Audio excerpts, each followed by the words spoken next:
I'm dealing with a touch of the tinnitus. I shook an empty water bottle, well, mostly empty water bottle. The water bottle had ice in it, and I shook it too close to my ear. And so now, I hear just the dullest of ringing in my ears. It's just very, very faint. It's just in the background. I like barely notice it until there's no other sound going on, and suddenly it's all that I hear. It's like, oh my god. But hey, how's it going? I'm gonna go ahead and let everybody know that Digimon continues.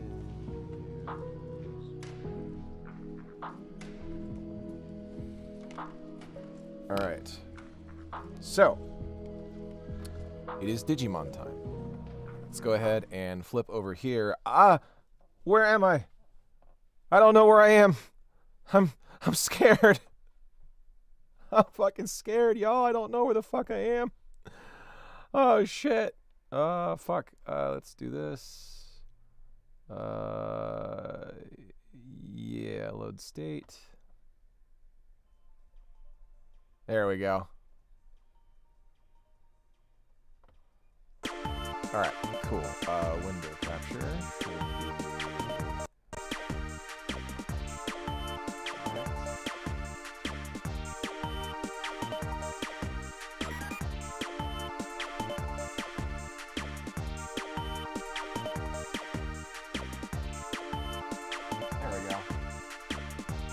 There.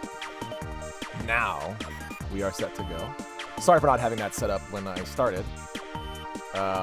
But let's go ahead and get out of here real quick. See where the fuck we were. Alright, we were going here. Oh, I know where we were going. Oh, I need to turn up my volume a little bit. There you go. You should probably hear me a little bit better now. There we go.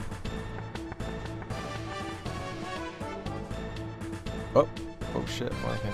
How you doing, Ethereum Legend? There we go. Your Digibeetle is as good as new, ready for action. Oh, wait. Cool, my tinnitus is fading out a little bit.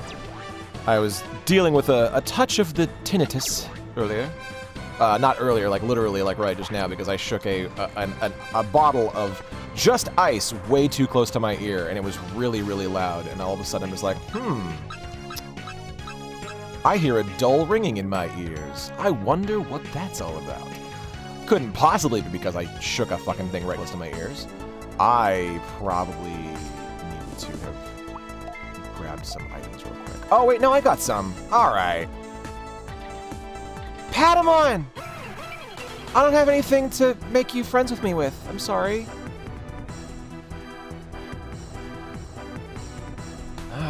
We had a bit of a lovely meditative stream earlier.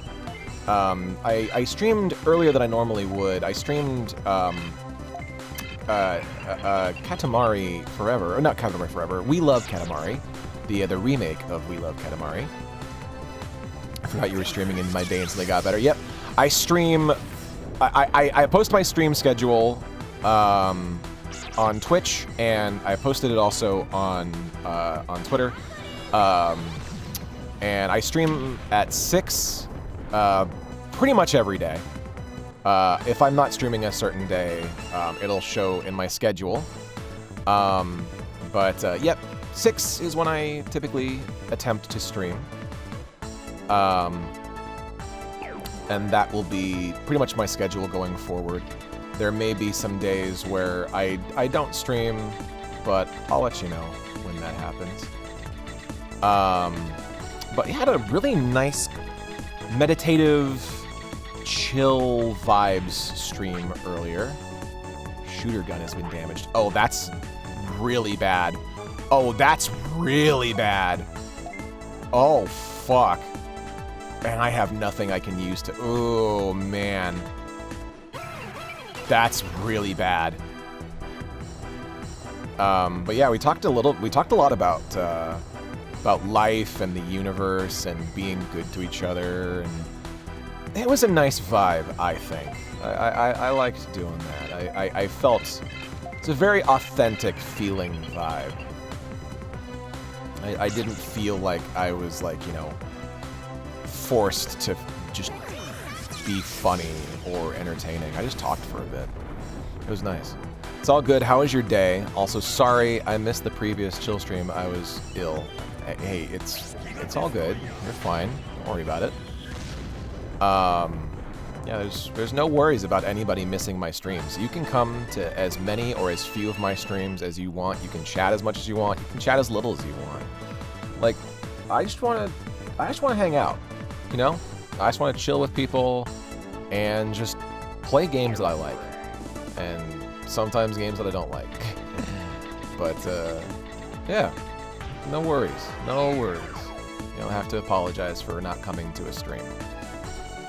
And I didn't even really plan the stream earlier. I just kind of streamed. I just kind of did it. I was like, you know what? I need to relax and chill and I keep pressing the wrong button. I need to relax. I need to chill and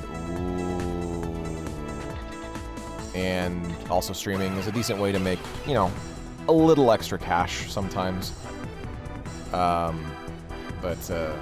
Yeah, also, I have my rent and groceries thing up right now, because shit's been rough. December was not a good month for voiceover.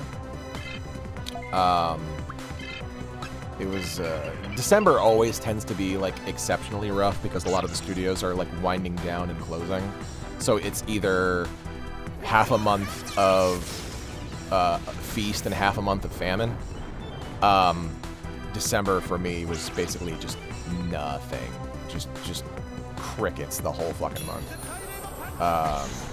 And I think that is in large part due to the strike. But it was no good. So yeah, that's why I have that up. If you want to donate or if you want, you don't have to. It's no big deal. But yeah, that's why that's there for now. Let me see here. What's something I can talk about right now? What's something I can talk about?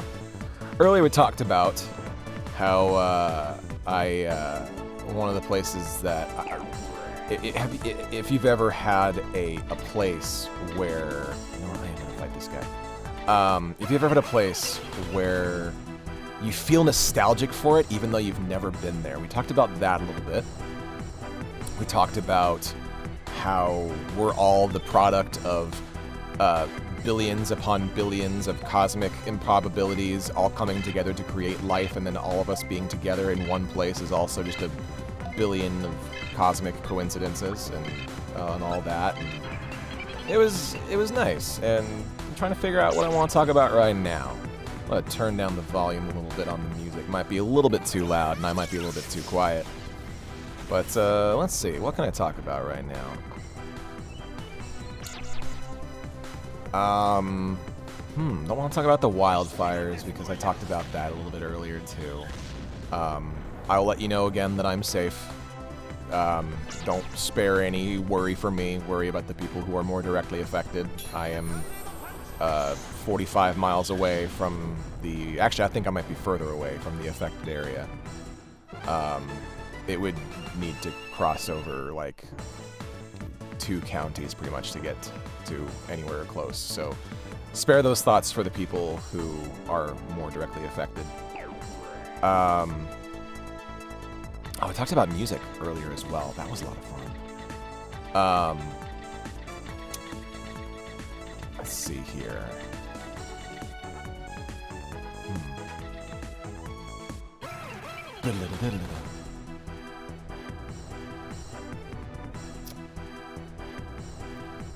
Hey, welcome back. Well, if you get too sleepy, you don't have to feel like you need to stay up. Just so you know. I'm trying to figure out what I want to talk about right now because I'm just trying to figure out what I want to do this stream. You have topics, but they all pertain to Sonic. Ethereal Maiden, that is my freaking bread and butter right there. Oh my god, Sonic.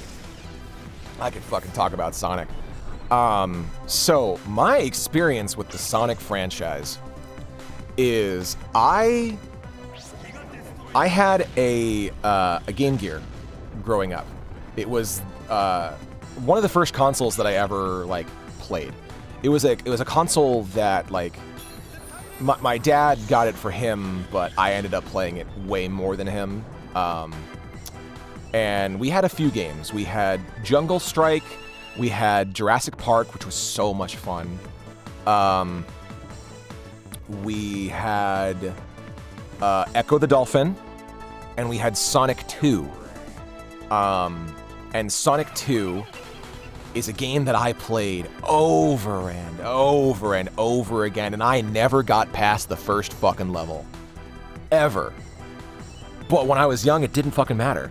Because I just loved that first level so much, and that song in the first level is just burned into my memory. And I think about it a whole lot. And I also think about, like, the remix of that song. The overall aesthetic of that game is just great. I actually, when I made perler beads, I made a perler of that specific Sonic design from the Game Gear Sonic games. See, I've come to realize that instead of watching the same 4 videos to fall asleep, I can just enjoy listening to your stream. All right, hell yeah. My boy Leon. Hi, Leon. Hi. Hi, Leon. Hi. I love you. Squeak, squeak, squeak. Hello. Let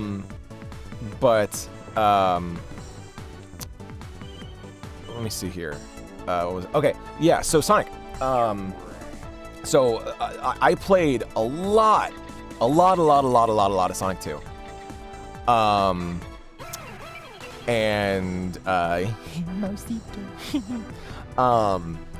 And then after that, I discovered, well, not discovered, I should say, I was exposed to The Adventures of Sonic the Hedgehog and Sat AM, and the Sonic comics to at that point a lesser extent,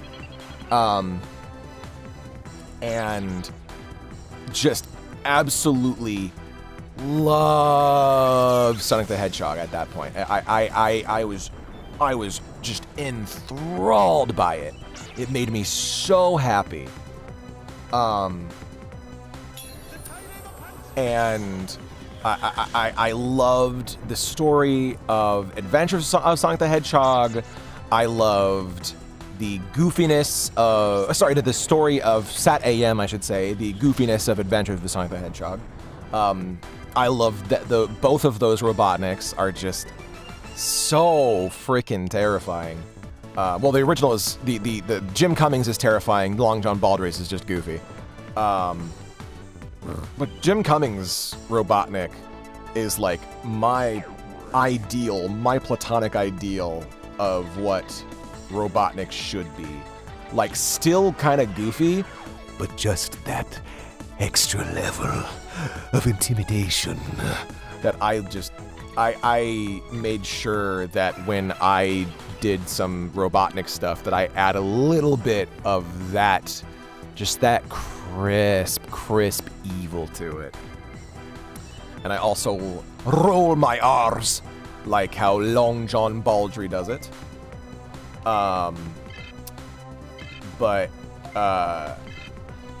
then afterward, I believe I was finally exposed to the console games, very specifically Sonic 3 and Knuckles, which I played the absolute hell out of. And I very specifically had the PC port of Sonic 3 and Knuckles. Now, the PC port of Sonic 3 and Knuckles contains both games, and you can choose between each of them. And I ended up actually getting it at a Scholastic book fair. You remember those? The Scholastic book fairs were really, really interesting. I would every year, whenever there was a Scholastic Book Fair at my elementary school or my junior high, I abso-freaking-lutely was like all over that stuff because I loved to read as a kid. And those Scholastic Book Fairs, they had more than just the books. Like they had other stuff, like that you could do like those science project kits, and like they had games and stuff like that. And it was really, really neat. I believe that's where I got exposed to Artemis Fowl that way. I got exposed to Dungeons and Dragons for the first time because there was a Dungeons and Dragons book that I read at a Scholastic Book Fair. I got exposed to Lord of the Rings through a couple of copies of the series that I got from Scholastic Book Fairs. I got exposed to so many awesome things at these Scholastic Book Fairs. And also, I totally get it. Like, the ads suck. I appreciate you not complaining about them. I'm sorry if it cuts off the conversation. If you need to use an ad blocker, you totally can. It's totally fine. If it bothers you that much, I totally get it. But yeah, me too. I would beg my mother for money. I'd just be like, oh my god, and like, yep, use them for books. And I would, yeah, I was the same. Well, I was not that bad. I would end up getting like, I'd get like 2 books, maybe 3 books, and then I'd get like something fun. One year I got like 3 books. A couple of them were like comic books. And I also got Sonic 3 and Knuckles for PC. Croc 2 for PC, which was terrible. I also got, we're just talking more about the Scholastic Book Fair. I also, from the Scholastic Book Fair, I believe that is how I got exposed to Roller Coaster Tycoon, specifically Roller Coaster Tycoon 2, because they had a port of Roller Coaster Tycoon 2 that was the base game and both of the expansions. And I played the fuck out of Roller Coaster Tycoon 2. I believe I have also streamed Roller Coaster Tycoon 2. I should stream it again so that I can have the VODs available on YouTube, but also because I just fucking love Roller Coaster Tycoon 2. Last time I played Roller Coaster Tycoon 2 on stream, I ended up making 2 theme parks, or at least part of 2 theme parks. I made a theme park that the theme was, the ride was based off of a character that I voiced. And then the other theme park, some of y'all like this, was a Megaton Girl themed park. And my god, it was so fucking fun. I want off Mr. Bones' wild ride. Oh my god. The bones. The bones. Bonesaw is ready. Drink. I do not have my water bottle handy right now. Our Brita was empty before I had to stream. Riker is going to be filming something real quick, and then he will be filling up the Brita and bringing me my bottle once he is done. But I promise I will drink shortly after. Don't worry, I'm hydrated. I am hydrated, do not worry. I promise. I had plenty of water with my dinner, which is why I'm late, is because I had to have dinner because I got caught up talking to a friend on Discord, and I needed to get some food, so I had a potato, a baked potato with sour cream and salsa and cheese, and on the side I had some pickled carrots, jalapenos, and onions. Because I love pickled jalapenos, carrots, and onions. Because I had some of those left over when I got them and mentioned them, I believe, yesterday. And then I had about half a bottle of water, because that was about all that we had left in the Brita. And I also had some pineapple juice as well. So I had some of that. So I should be plenty hydrated. I had leftover fettuccine alfredo and chicken. It was very tasty, but I can feel myself craving vegetables. Yep, that'll do it. I had a grilled cheese sandwich with chicken noodle soup. It was soup and sandwich night in the house. I love grilled cheese and soup. My favorite kind is grilled cheese and tomato soup. I do enjoy that. It's quite good. Grill me a cheese. I very much love grilled cheese. I love paninis as just a paninis and grilled cheeses just as a concept. They are just, oh my god, just the melted cheese with the crisp bread, the nice toasty bread. Dip some of that in tomato soup, or just like you could also like do that with like an egg on it if you really want to fuck with your cholesterol. You could do like, oh man, think of this. Grilled cheese with some sun-dried tomatoes on there while you grill the sandwich. That is fucking amazing.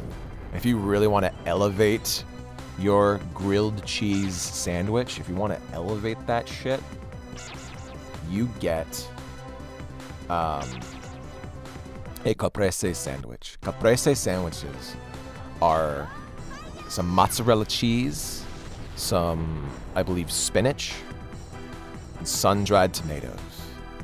And that shit is like, pardon the expression, basically just an adult grilled cheese.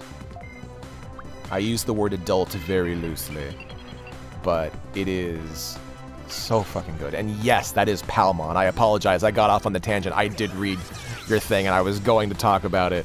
But yes, that is Palmon. Palmon is one of the earliest Digimon from the first season of Digimon. And also, I believe Palmon was one of the Digimon that was available on the Tamagotchi spin-off that Digimon is. Because Digimon is a spin-off of Tamagotchi, and they were little Digivices where you could raise one single Digimon and fight them. And Palmon is one of the Digimon, I believe, that was available on that first Digivice. I was never into Digimon. I was a Pokemon kid. I was both because I grew up during the advent of both of them. I grew up during what I personally think is the golden age of the creature collector just genre. Because in the 90s, we had Pokemon, which was like what popularized the franchise. We had Cardcaptor Sakura. We had Digimon. We had Monster Rancher, which I'm planning on streaming at some point because Monster Rancher is its own fucking beast. We had Dragon Warrior Monsters, or Dragon Quest Monsters, as it was called in Japan. And then eventually called here. All right, Acquired Tech. Ooh, all. Let's get rid of Super Shocker. And okay. But we had a lot of those monster fighters and collectors when I was growing up. Like, I grew up like at the height of that particular genre. I had several teachers send me home with notes because I'd either be yapping about Pokemon or Littlest Pet Shop as a kid, and it was so intense because I was autistic. Yep. I could not tell you when I was a kid. I could not do math. I could not tell you the states and their capitals. But you know what I could do? Electrode, Diglett, Nidoran, Mankey, Venusaur, Rattata, Fearow, Pidgey, Seaking, Jolteon, Dragonite, Ghastly,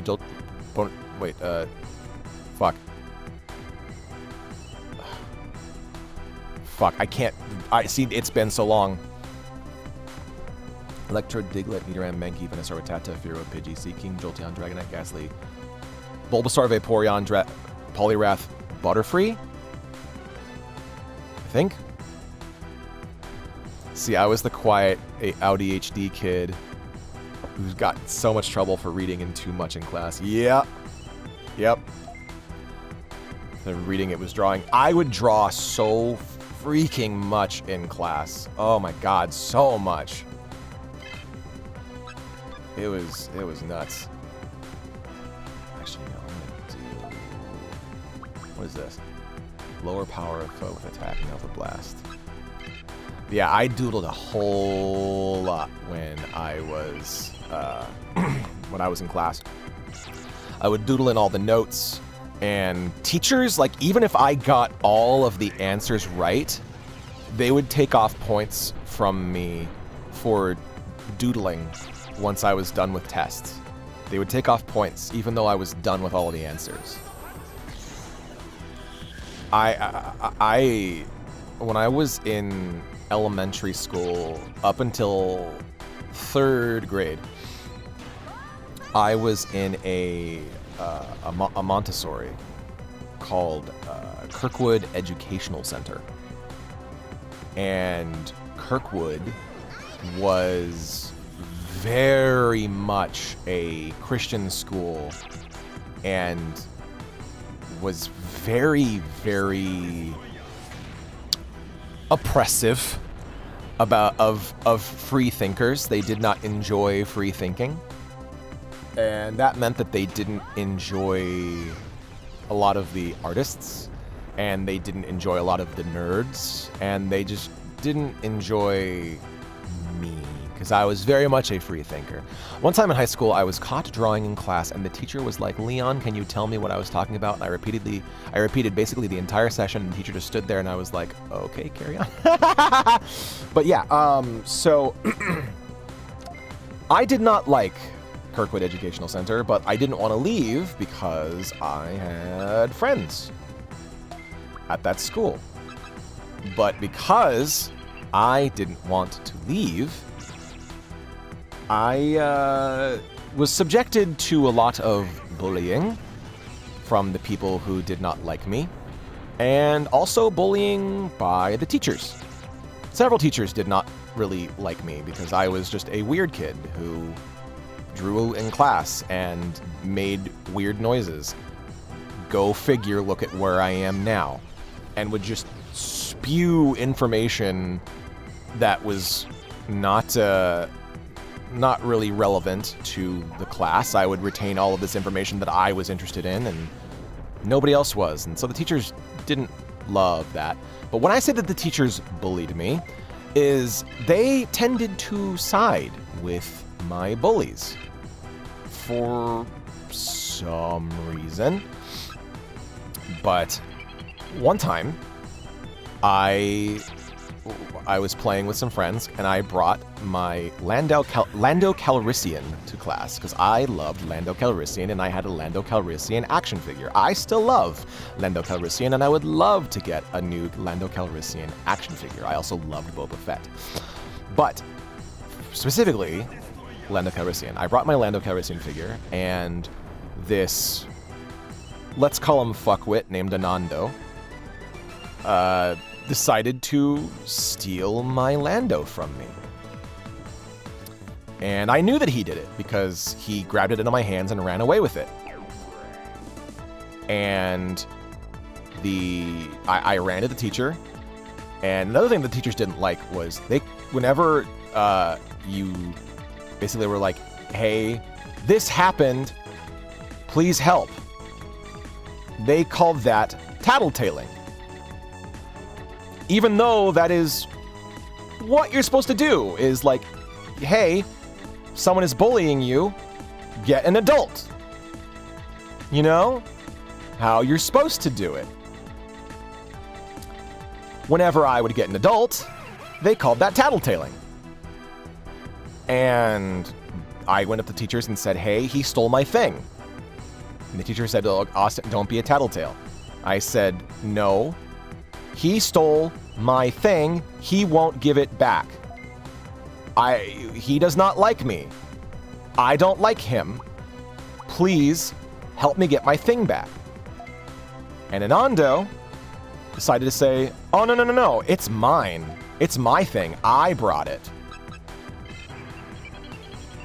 And so the teacher was like, well, he says it's his, so it's his. My mother had to get involved and be like, hey, this belongs to Austin. I know it does, because I bought it for him, and he brought it to school. And if Austin says that Anando took it from him, my son is not a liar. Anando took it from him. And the teacher was like, Anando, did you do this?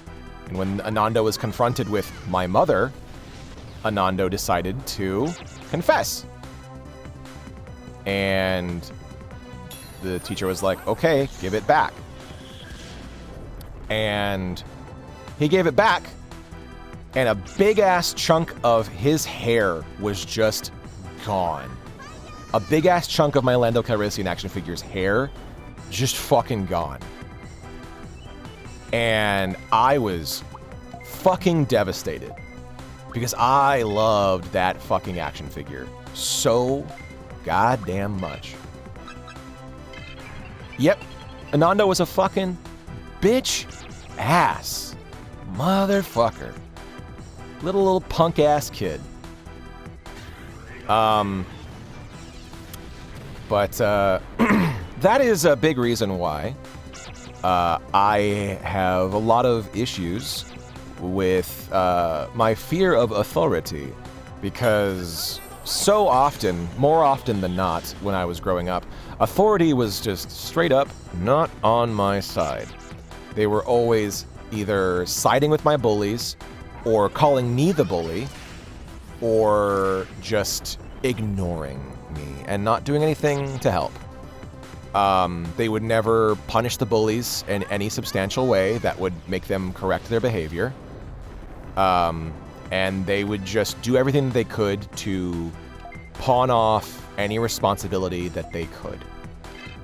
And for a very long time, that made me extremely distrusting of authority. God, I just remembered there was this one teacher who was miserable as fuck and would take literally anything from kids, fun erasers or bracelets or anything that was deemed distracting. And she would be like, you'll get that back at the end of the year. And when it came to be that time, she'd go, oh, I threw it away. What a fucking cunt. What a bitch. I've had some bitch-ass teachers before. Thankfully, once I got out of Kirkwood Educational Center, for the most part, my teachers actually kind of got instantly better, because after Kirkwood, I went to Mariposa, which the mascot of Mariposa was the monarchs, the monarch butterfly, and that is where Laurel gets her name from, because I grew up at an elementary school where the monarch butterfly was the mascot. That is why butterflies are so, what is one of two huge reasons why butterflies are so important to me. I loved Mariposa. Mariposa was, all things considered, pretty damn good elementary school to go to. And I had the first teacher that I had when I went to Mariposa, her name was, I believe, I'm not going to say her first name. Her name was Ms. Carlberg. And Ms. Carlberg was a very funny, very enthusiastic older woman. And actually, no, she wasn't old, I would say. She was maybe like in her like mid 40s, early 50s, because she's still alive. But she was in a total 180 from what I had dealt with at Kirkwood. She listened to me. She was extremely encouraging of my creativity and especially my acting.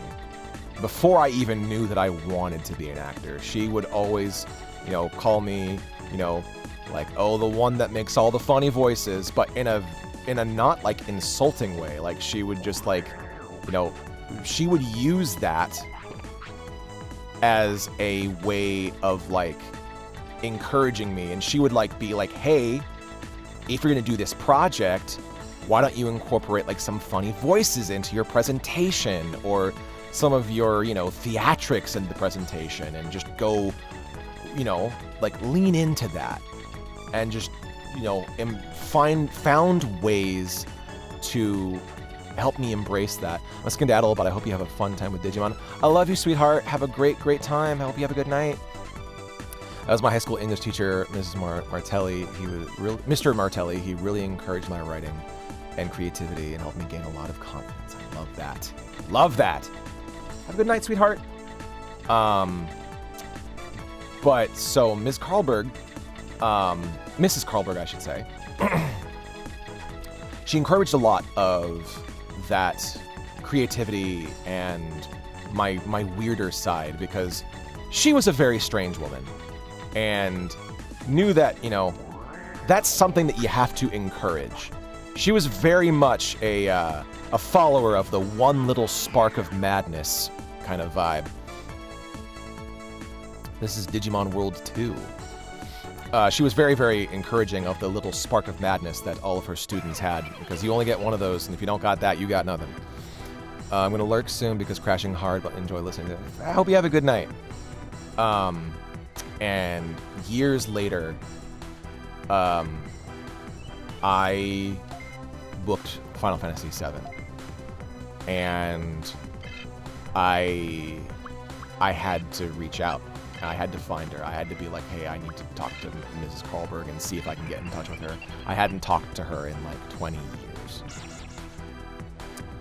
I found her on Facebook, and I reached out, and I said, if you had not encouraged me to be my most authentic self, I would not have had this opportunity.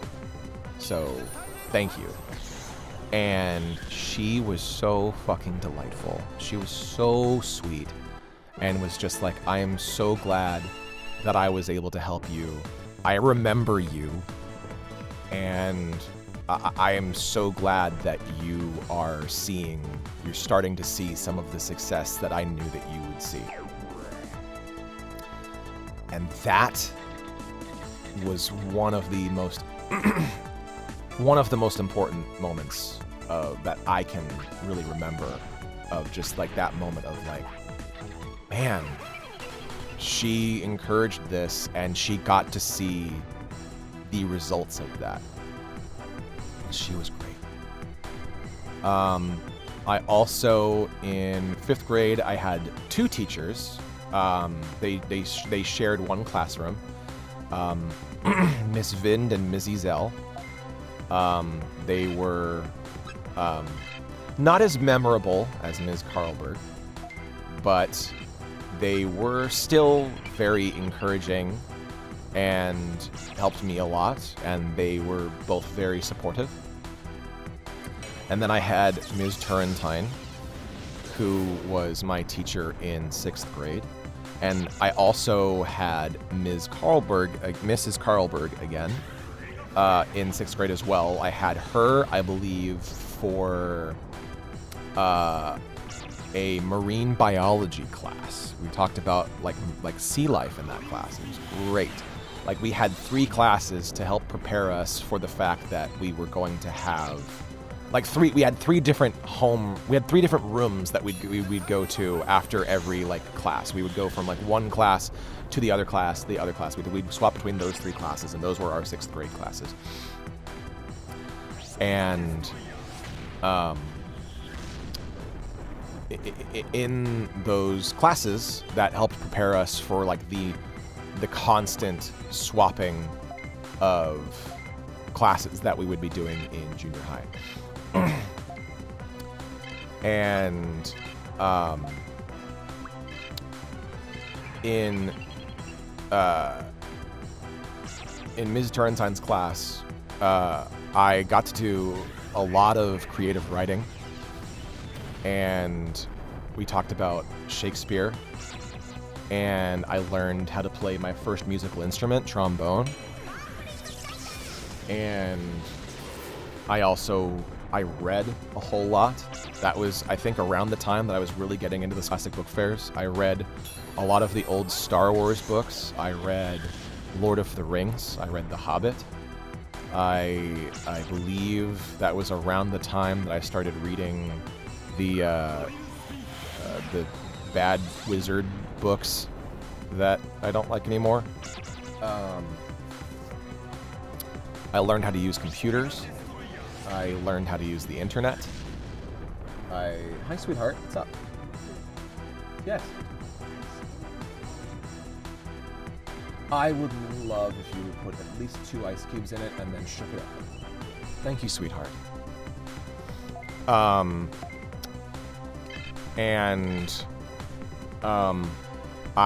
learned how to type. And I ended up taking some extra classes for that extracurricularly. And my grandmother ended up actually getting me some programs to help teach me typing. I believe the Jumpstart 4th grade, which was the one that was like, which Jumpstart one was it where it was like typing, but you were like on like, it was like a ski resort. I think that was the 4th grade one. And I learned how to type through there. I also had the old Mario Teaches Typing, which helped me a lot with that.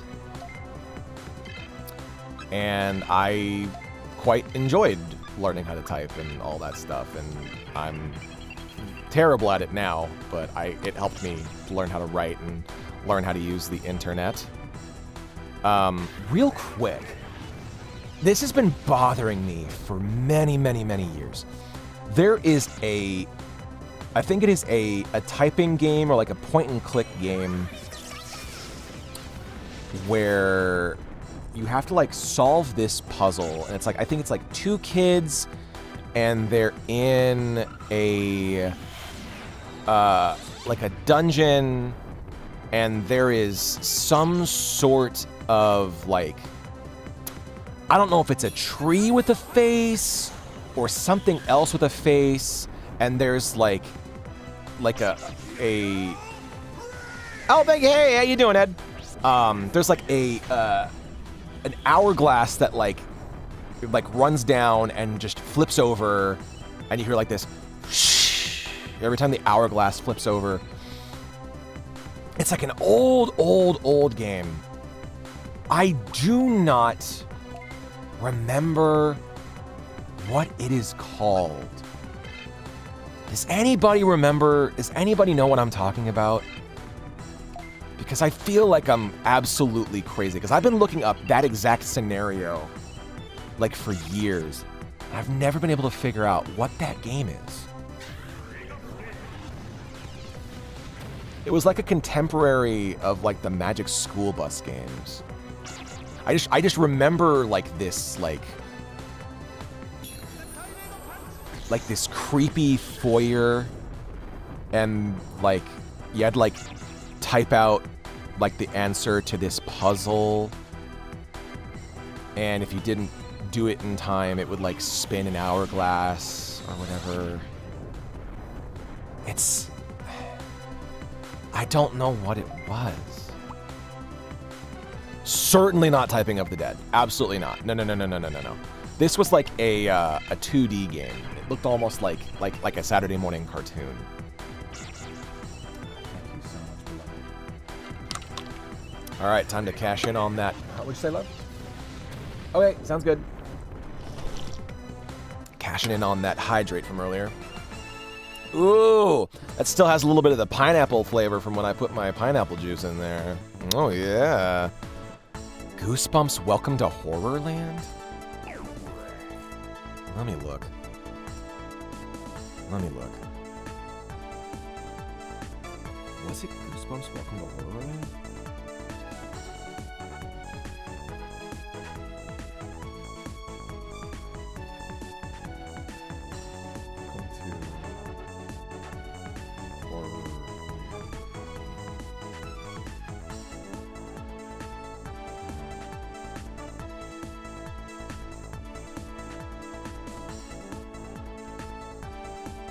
Let me see this.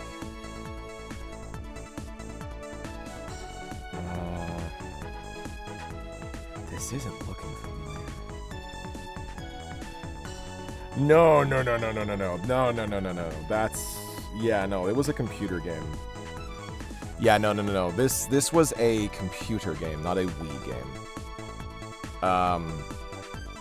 I don't know what it was. I genuinely have no idea what it was. Hi, Cherry.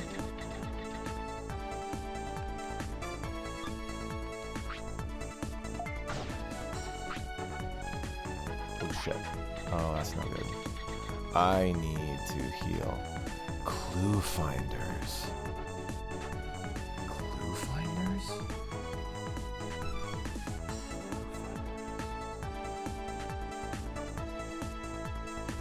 Yo, wait. Hold up. Hold up. Whoa. Hold up. Holy shit. Holy shit. I think this is it.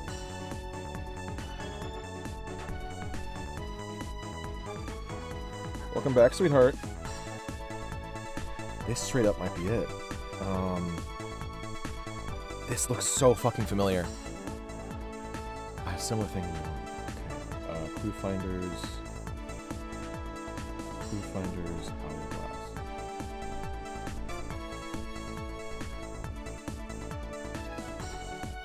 Let me see here. Clue finders. Hourglass.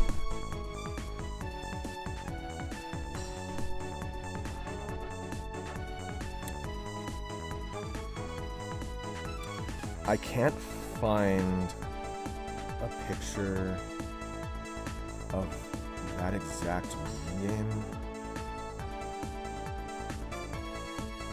It was definitely Clue Finders, though. Yeah, it was absolutely Clue Finders. Because I recognize these kids, and I recognize it's the exact layout. It was jumpstart typing. Wait, what? What do you mean jumpstart typing?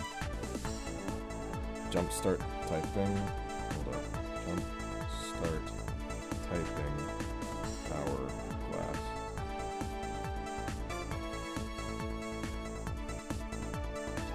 Jumpstart typing is the snowboarding typing game that I was talking about earlier. But no, the game I was trying to figure out. Mystery of Mathra. Mystery of Mathra.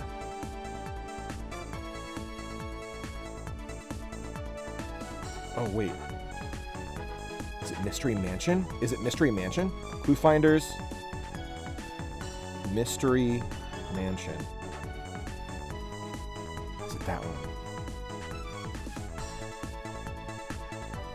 Clue Finders Mystery Mansion.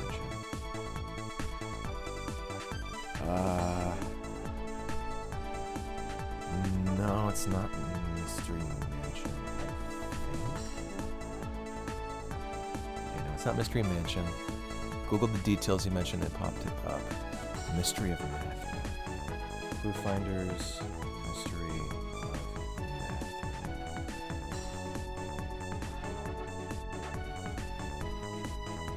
Oh. Oh.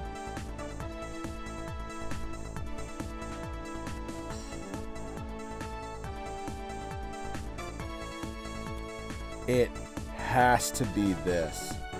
It has to be. I got. Okay. Yeah. Okay, that looks familiar. Fuck. I'm not finding that specific puzzle, but it has to be this. It has to be this. Holy fuck, it's Clue Finders. It's totally Clue Finders that I was thinking of. Holy fuck, Ethereal Maiden, that's awesome. Thank you.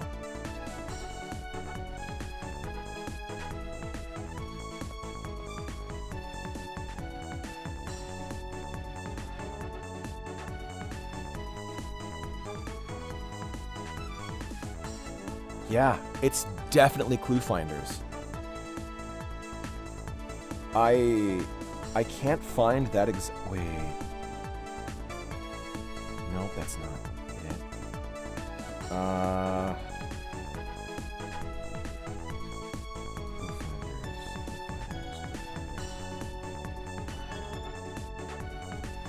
I'm not finding any pictures of that exact one. But it was definitely Clue Finders. Yep. Yeah, it was Clue Finders. Yeah, thank you. That, holy shit, I cannot believe that you just came up with Clue Finders that fast.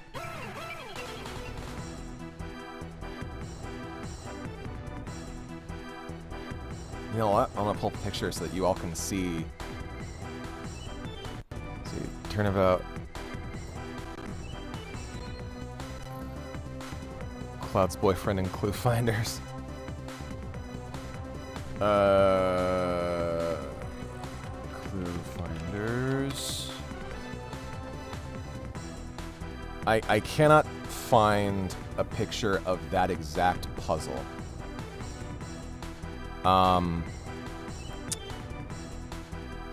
But this is the closest that I can find to it. This is the closest I'm probably going to be able to find to what it looked like. For those of you who are like, what the fuck is this rat talking about? First of all, I'm not a fucking rat, I'm a mouse! This is Clue Finders.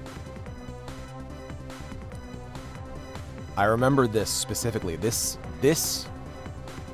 game has been in my freaking head for like probably close to 20 years.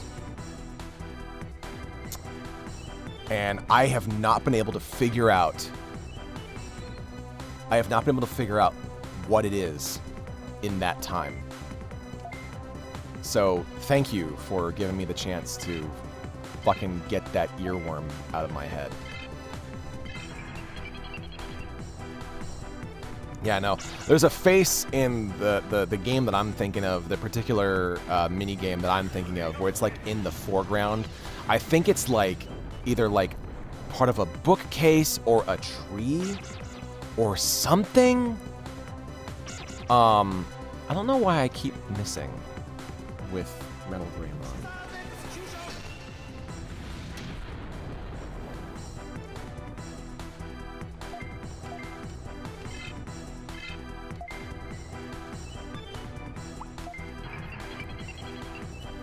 If you're a mouse, what kind of cheese do you like? Cheddar! Sharp cheddar, specifically.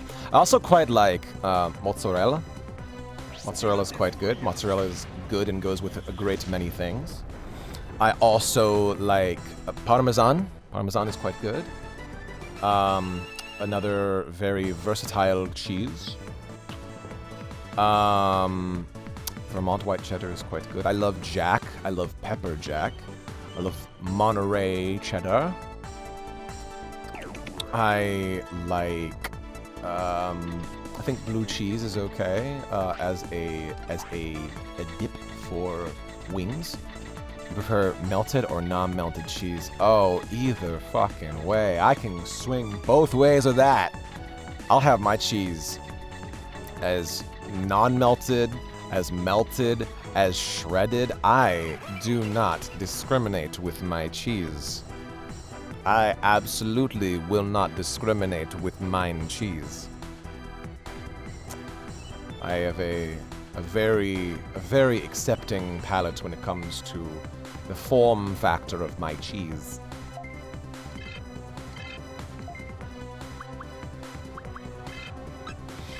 Oh my goodness. Oh, back to talking about school. Junior high was a bit of a difficult time for me because I was now in a new environment where kids from all over the school district were kind of now just being mashed into one place. And so I dealt with my fair share of bullies in junior high. I think that's just true of every junior high experience, is just junior high just being pretty shitty. But there was a kid whose name I have not committed to memory who was always bullying me during PE. And we had a class together with a teacher named... Oh, gosh, what was her name? I cannot remember, which is unfortunate because she was great. I believe her first name was... Oh, Mrs. Shane! That's her name, Mrs. Shane. Spelled S-H-E-O-N, I think.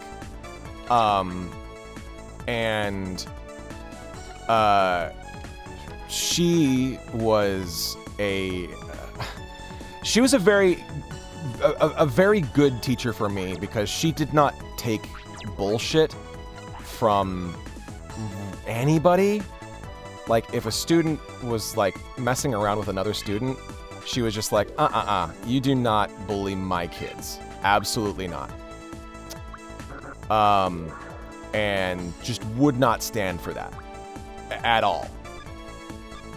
And this kid was just constantly fucking bullying me. And it got to the point where, like, he was, like, threatening, like, physical violence against me and also threatening to just prank me all the time.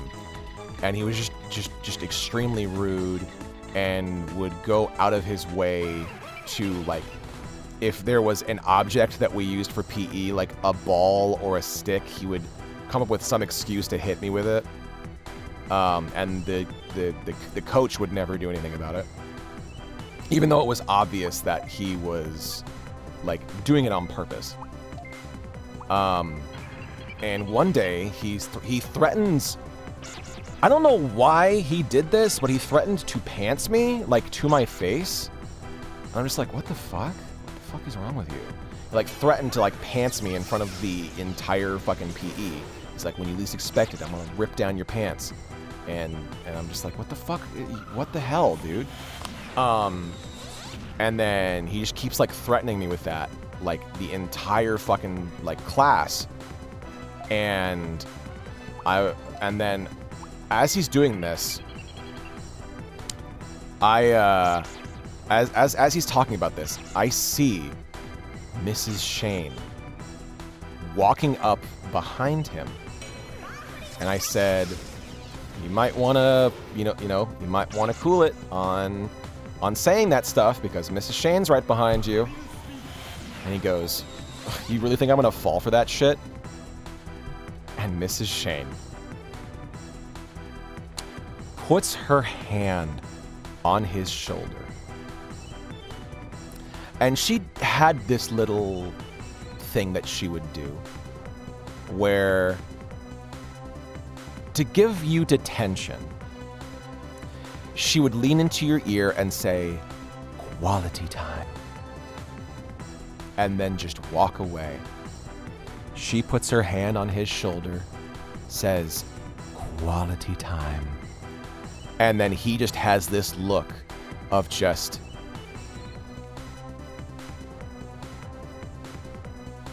And I just look at him just like...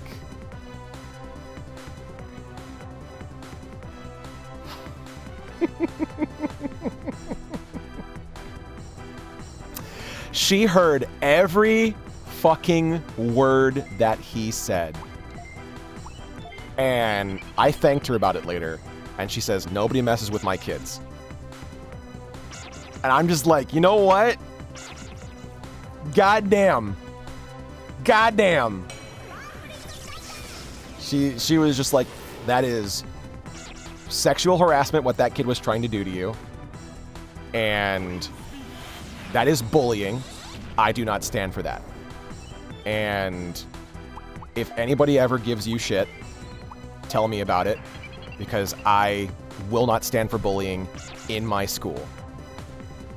And the absolute turn that was from the experience that I had like 4 years earlier in Kirkwood, where like I went from having teachers who were siding with my bullies to having teachers who were on my side, but never really, like, I didn't have to like deal with a whole lot of bullies in 4th grade to 6th grade.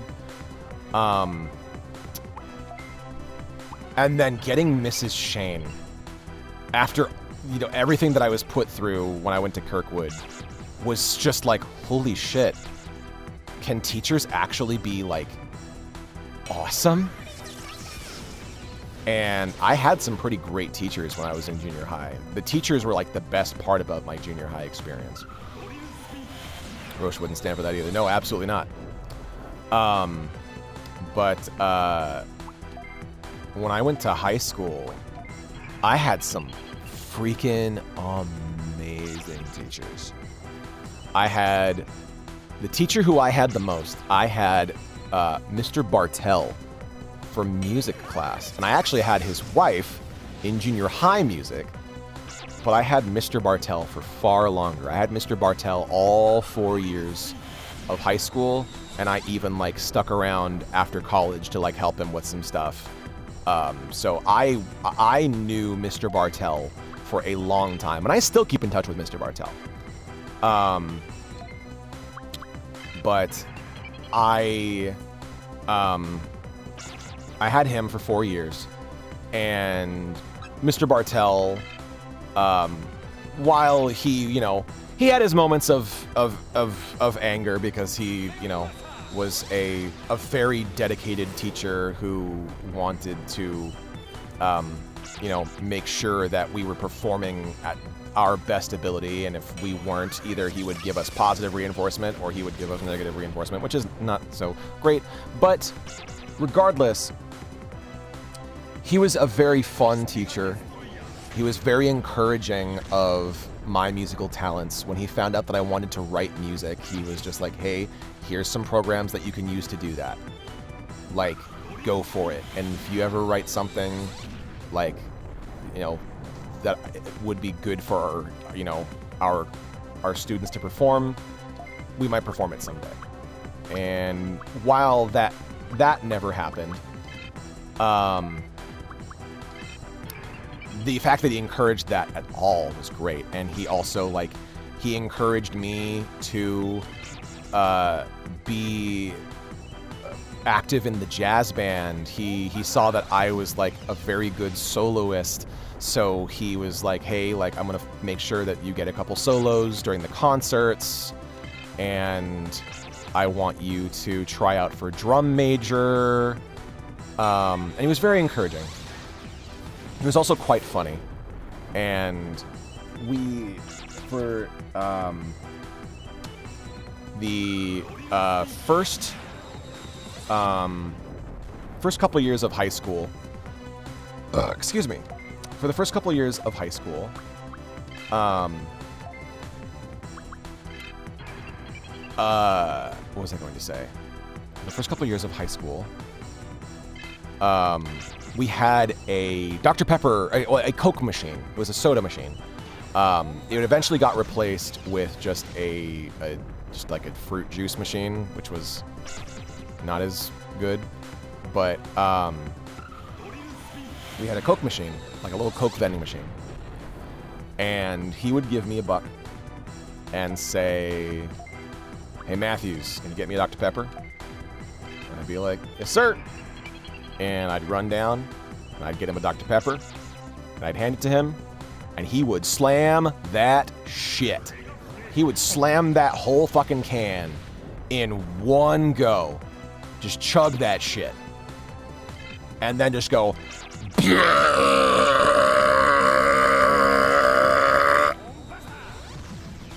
Thanks.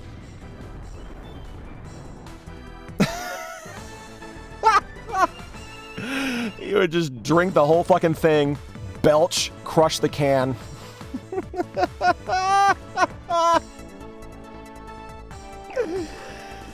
that was Mr. Bartell. He was a funny dude. We also had Mr. Sink.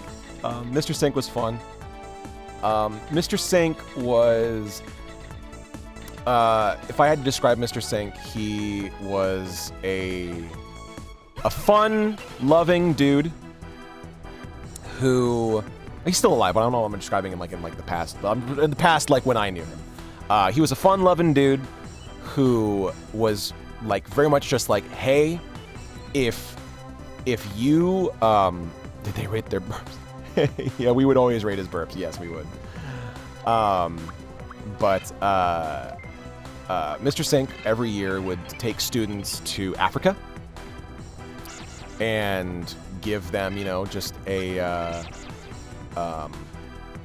fun experience in Africa. He introduced them to a local tribe, and they would take pictures of the wildlife. But he encouraged us to have fun with our education. He encouraged us to like come up, and if we danced, like if we did a dance, we got like extra credit. He was just like, hey, I make a fool out of myself every day in front of all of you. If any of you have the guts to go up and make a fool out of yourselves in front of the rest of the class like I do, I will give you extra credit. And so I was like, all right, fuck yeah. So one day, I was just like, Mr. Sink, I would love to make a fool out of myself. And he goes, all right, what are you going to do? And so I get my phone speaker, and I play Apache by the Sugar Hill Gang, which is the Apache, jump on it, jump on it, jump on it. And I did that dance in front of the entire class while everyone was fucking cheering. Hey, Darth Lloyd. And I did that. And the teacher was laughing his ass off. Because I did that because it fit in with our lesson plan, because we were talking about, I believe we were talking about like the Apache tribe, I believe specifically. And that was like what I thought, you know, was like, you know what? This song has really nothing to do with this, but it fits it fits what we're learning right now. So you know what? It will at least be fitting for the lesson. And I got like, I think I was at like I believe I was at like a B+, and like he gave me enough extra credit to bring me up to like an A. Like a solid A. And he was also just really funny. And he would tell just like the most buck wild stories about stuff. He would just like, you know, he would talk about like his wife and how he like grew up, how like just how he grew up. He like the first girl that he ever asked out. He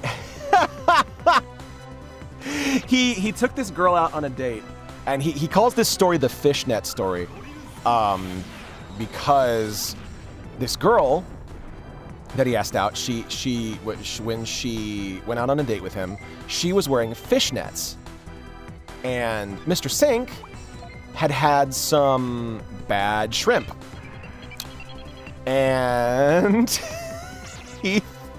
they were at the amusement park, and they were, I think, on a roller coaster or like a Ferris wheel, and he threw up.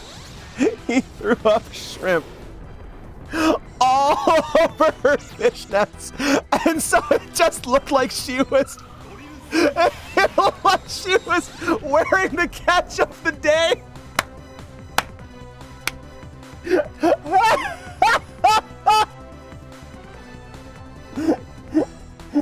just threw up because he had bad shrimp, and so he just threw up in her fishnets, and it looked like she was wearing the catch of the day. And he felt so bad, both physically and also like felt bad. Oh my god. Oh my god. I'm not gonna tell the whole story again. Rewind or something. I don't know.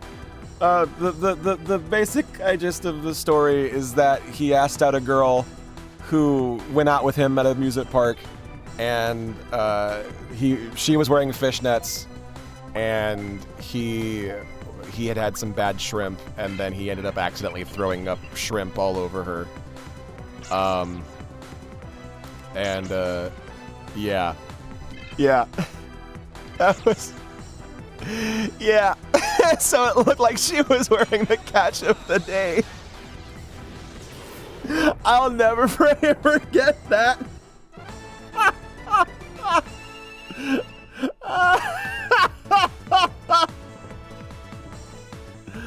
Oh man. Fuck. I also had Mr. Hart, who he was our geography and our social studies teacher for like 2 years. And his first name Brett. No. Don't fucking Google these people. What are you doing?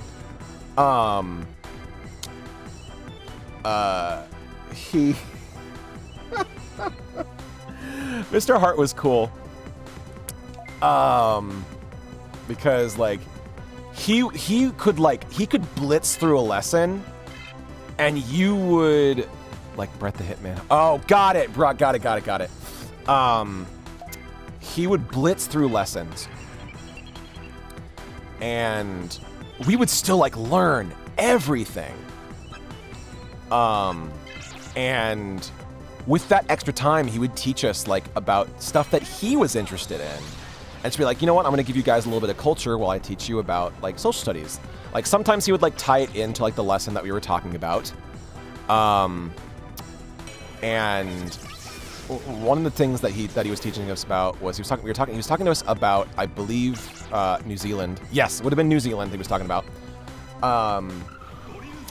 And he's like, okay, cool, we got through that. I'm gonna teach you all how to do a haka. And that's how I learned about haka, the Maori dances, I should say, because there's several of them. He taught us specifically the I believe the dance that they do, that the New Zealand All Blacks does before games to like psych themselves up and to intimidate their opponents. He taught us how to do that. He also taught us how to like meditate. He taught us about rock music. He taught us about like Seven Nation Army by the White Stripes. He taught us about a bunch of different like rock bands, like rock and alternative bands and stuff like that. And he was just really interested in giving us like some culture outside of what we normally would have experienced. And wanted to like teach us stuff that we wouldn't have learned in class. And it was really cool, and he was a really nice guy.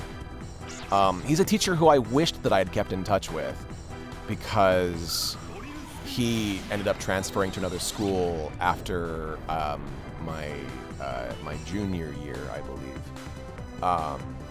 so I didn't get to like see him after that, and I never got like his contact information. I don't even remember what his first name was, so I couldn't even look him up if I tried. I also took Spanish for a couple of years in high school, and I had a Spanish teacher in my my junior year. Wait, was it my junior year? It might have been my senior year.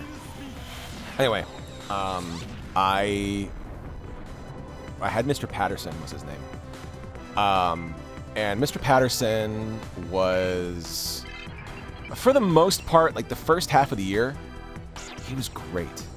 He was very encouraging, and like I would always like do my best to like, you know, participate in class, and I did all the extra credit stuff, and he was great. And then we went to Spain, and I was the only one out of that entire class that went to Spain that wasn't acting like a fucking jackass. Keep that in mind. Everybody else, like, there was one night where 3 out of the 4 boys that were in my room, it was me and 3 other guys, 3 of them snuck out onto the balcony to go over to the girls' room adjacent to us. And I had fallen asleep. Trust me, I do have a dumbass story about Spain, but the different story. But I was asleep. I woke up to Mr. Patterson screaming at these 3 boys. And I woke up and I'm just like, what's going on? He's just like, nothing, Austin, go back to sleep. I'm like, all right. And I don't know why Mr. Patterson decided to, like, after that, just associate me with those 3 boys, even though I was asleep and I had nothing to do with it. But he just decided to hate me for the rest of that year. Didn't let me ever get extra credit ever again. Whenever I like raised my hand to answer a question, he would just be like, "Yes, Austin." And I'm just like, what? Like, what did I do? Like, I was the only one in that entire group who wasn't acting like a fucking idiot.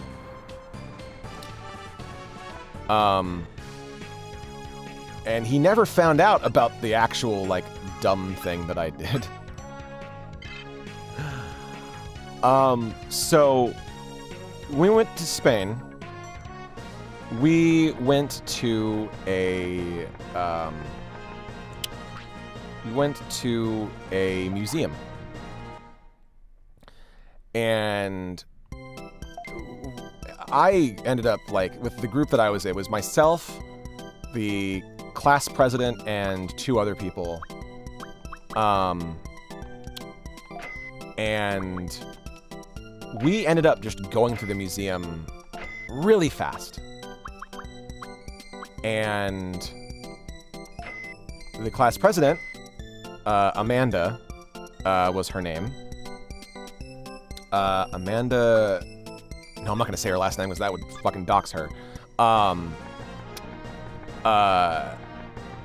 Anyway, she was just like, hey, we've made it through the museum. Like, they gave us like 3 hours to go through this museum. Do you guys want to go and get some churros con chocolate? And I said, you know what? Yes. Yes, I do. And so we left the museum, and we went across the street, and we got churros and chocolate. And those churros and chocolate were fucking awesome. Extremely good. And then we ended up getting to the museum before it was time to meet up. And we were waiting outside. And the teacher was just like, why are you guys outside? And we're just like, oh, were we not supposed to meet outside? Sorry. And the teacher was like, okay, no sweat, that's fine. But like that was like really like the worst of it was we literally just went across the street to get some churros and chocolate. But he just decided that no, I was the troublemaker. I was the shithead. Specifically you, Austin. You're a troublemaker.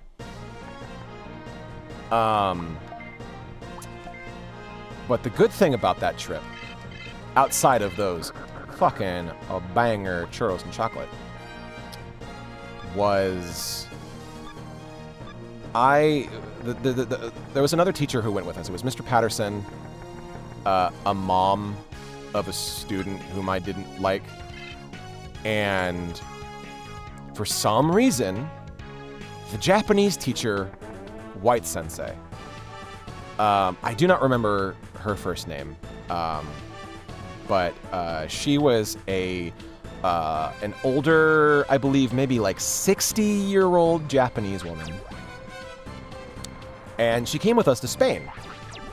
Now, I do not know why the Japanese teacher came with us to Spain, but when I say that she's the best teacher that I never had, because she was so cool with me, was so kind, would listen to me when I went off about nothing, clearly saw that I wanted to take Japanese even though my mother wouldn't let me take Japanese. And she was like, hey, you know what? I'm trying to walk more, and Spain is basically all stairs. Would you walk up the stairs with me? I was like, yeah, sure.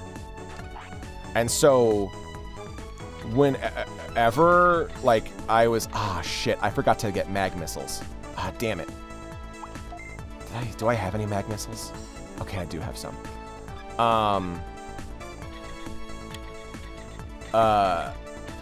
Whenever there was, like, stairs, she and I would race each other up those freaking stairs.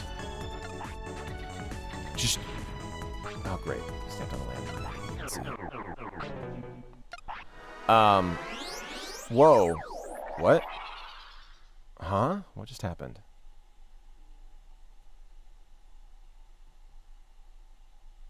Okay. But we would race each other up the stairs and leave like everybody else in the dust. That was I left for Spain, I think like 5 pounds heavier than when I came back home from Spain. But she was super, super chill. And I really enjoyed, I really wished that I had taken Japanese because I feel like White Sensei would have been a much better teacher for me than Mr. Patterson was. Let me see here. Like, why punish the kids that weren't there? I don't fucking know. I have no fucking idea what was going through that man's head. He was just kind of a jackass, what he was. But, anyway. I went from high school into college and had some good teachers, had some bad teachers. I think that's just true of any college experience. But a great teacher that I had, his name was John. And I had him, I believe, for 3 or 4 separate classes. I had him for a intro to sound design, a proper sound design class, and then one other class, and I don't remember what it was. It was another sound design class of some kind, but I don't remember exactly what it was. I'm trying to think. But that said, those classes helped me basically make Megaton Girl. Everything, if you're a fan of Megaton Girl, you can thank John. At least the audio portion of Megaton Girl. Now, the script portion of Megaton Girl, you have to thank... I can never remember her name. Which is unfortunate, because I recently got back in touch with her. And she hosts like a YouTube show where she talks about like women in sci-fi. Let me see here.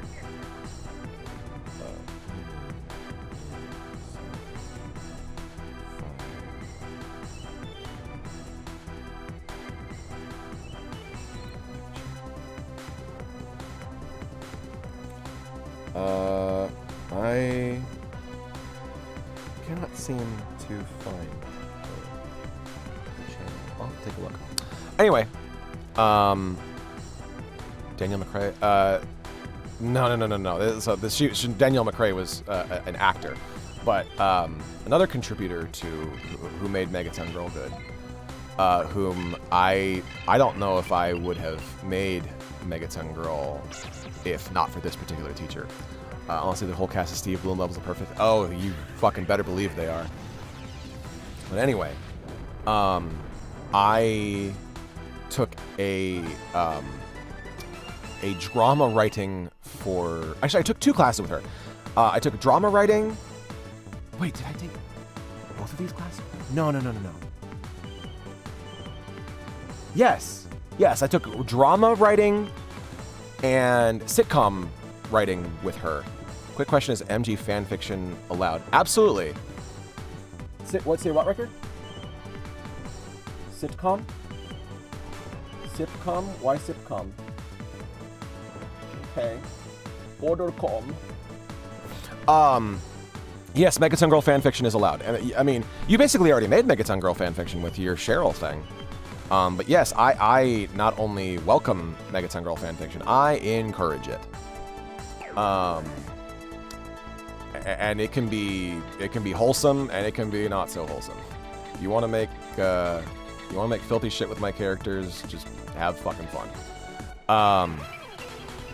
But anyway, this teacher that I had her for a sitcom writing class and a drama writing class. And when I was in the drama writing class with her, we had to write spec scripts. And you know what? I bet sitcom writing, I didn't have her. I only had drama. Sitcom writing, I had John. I had John for sitcom writing. But I had her for drama writing. And we had to write a spec script based off of a TV show that was currently airing. And so it had we had to like be in the know about TV at the time. And I didn't watch a lot of live action stuff, so I didn't really have a lot to pick from in terms of like drama that I knew. And so I went up to her and I said, "Professor, would you mind if I wrote for my spec script for my presentation for the class, would you mind if I wrote a Clone Wars spec script?" And she lit the hell up. And she was just like, "I would love if you wrote a Clone Wars spec script." And so I wrote a Clone Wars spec script based on a song that I played in high school called The Witch and the Saint. And it was about two Force-sensitive twins who were separated, and one became a Jedi, and the other became a Sith, a Dark Force witch, almost like one of like the Night Sisters. My MGOC is an Ant-Man, Spider-Man equivalent. Oh, cool. I have an Ant Spider OC. They're a Spider-Man multiverse OC. But anyway, so I wrote my spec script based on that concept, and we read it in class. And we read like all of our spec scripts in class over the course of a few days. And after we read mine, she says, Austin, you mind if I speak to you after class? Like right afterward. And I go, oh, fuck. I must have really done something to fuck up. Maybe I didn't follow the rules correctly, or she just wanted to pull me aside to be like, hey, here's what you did wrong. No. She pulls me aside, and she goes, so what studios are you planning on applying to? Like, what studios do you want to write for?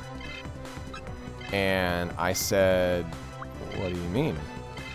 And she says, like, what studios do you want to write for? Because you pretty much, with a spec script of that quality, you're going to have your pick of the litter. And I said, oh, I don't know. I was planning on, actually, I wanted to pursue a career in voiceover. And she looks at me for a second and says, are you fucking kidding me? And I go, no. And she goes, with a script of that quality, you're not going to pursue this as a fucking career? Are you insane? And I was just like, I'm sorry. I don't know. I don't know if I have the confidence to write, on a professional level like that. And she's like, well, you're doing it. You're writing on a professional level. So, come on. And I'm just like, okay. I will think of something, but thank you. And she just goes, I'll see you tomorrow, but consider what I said. Even if you just write on your own, please write, because you need to be a writer. You need to put your work out there. Because every character, you nailed how they spoke. You nailed the tone of the story. You nailed the comedy of the story. You nailed the drama of the story. You need to write. And I said, okay. All right. I'll think about it. A few years later, I wrote Megaton Girl. And I sent it to her.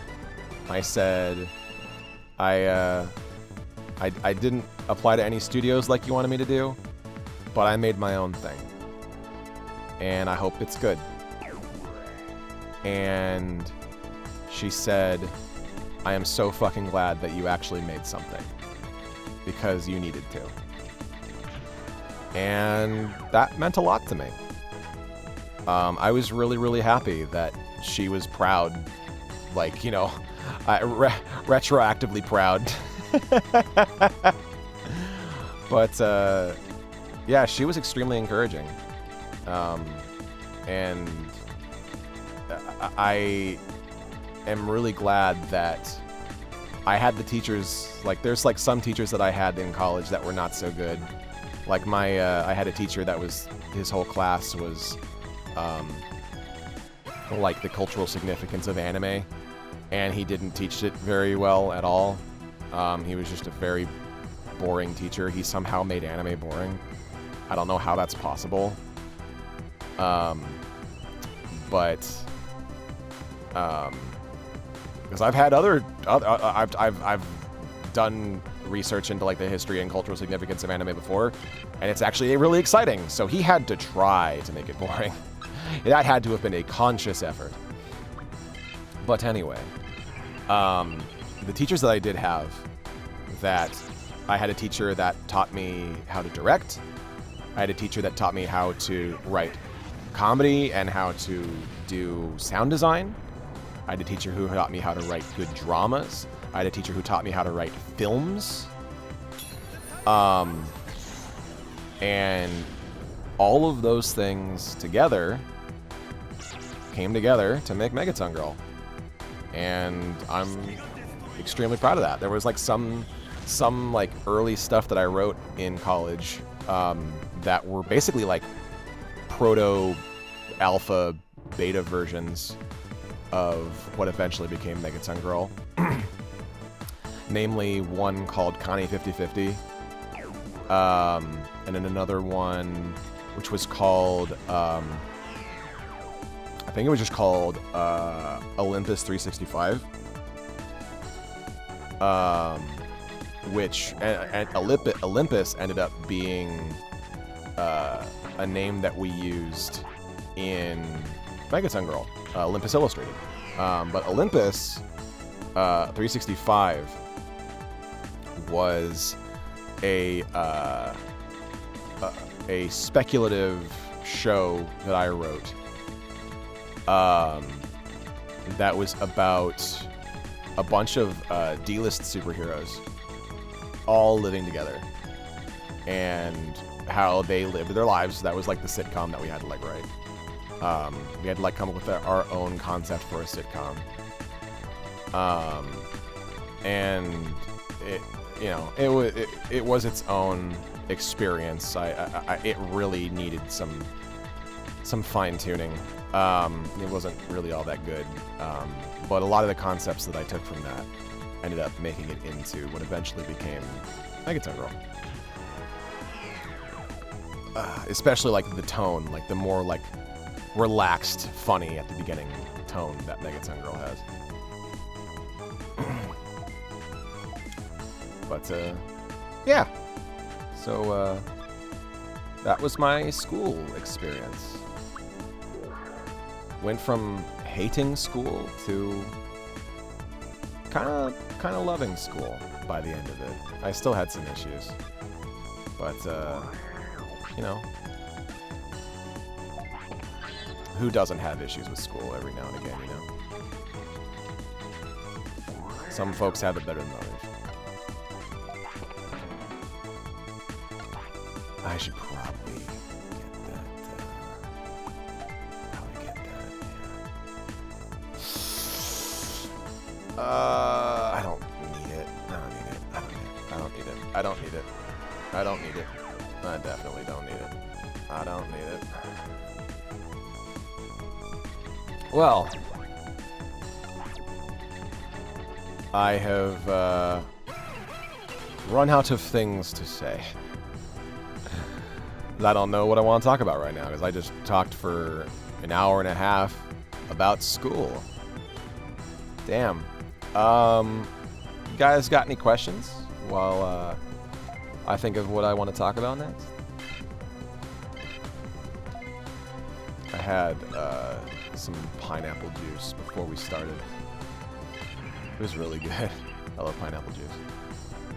It's been really windy today, the last few days, which is probably, well, it is like a big cause of the fire spreading as far as it did. As far as it has, because it's still going. But it's so windy that like it's fucking with my voice, like hard. It is fucking with my voice. So if I sound a little bit more Men's Warehouse, you're gonna like the way you look. I guarantee it. That's why. Or better yet, a little Duke Nukem. The Duke Nukem voice is a full facial experience because if I do this, it's just Duke Nukem. But if I scrunch up my face and pull in my jaw, and I really tighten my neck muscles, and it really turns into Duke Nukem. Dookie Nukie. Man, oh man. Ow! Dick. Let's heal. Because fuck. The only questions I have are comm related right now, like commission related.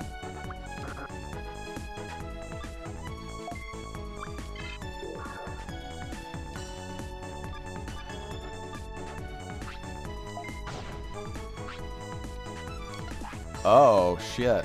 Okay, it's not powerful enough. Damn. Cool, cool, cool, cool, cool, cool, cool, cool, cool. That's good to know. What kind of commission? Is it going to be an art commission or a voiceover commission?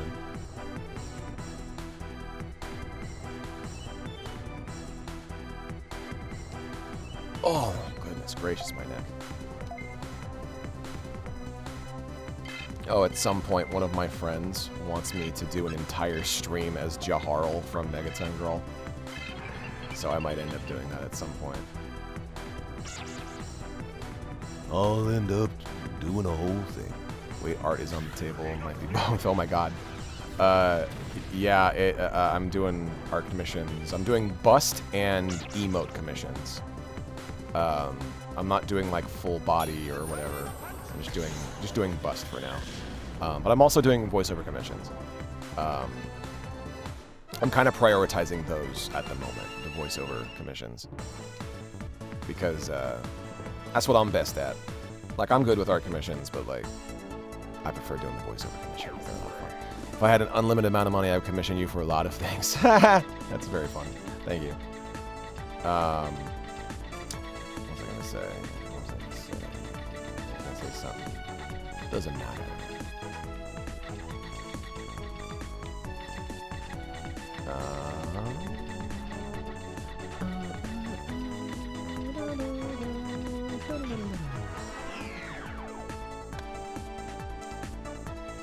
Alright, let's see.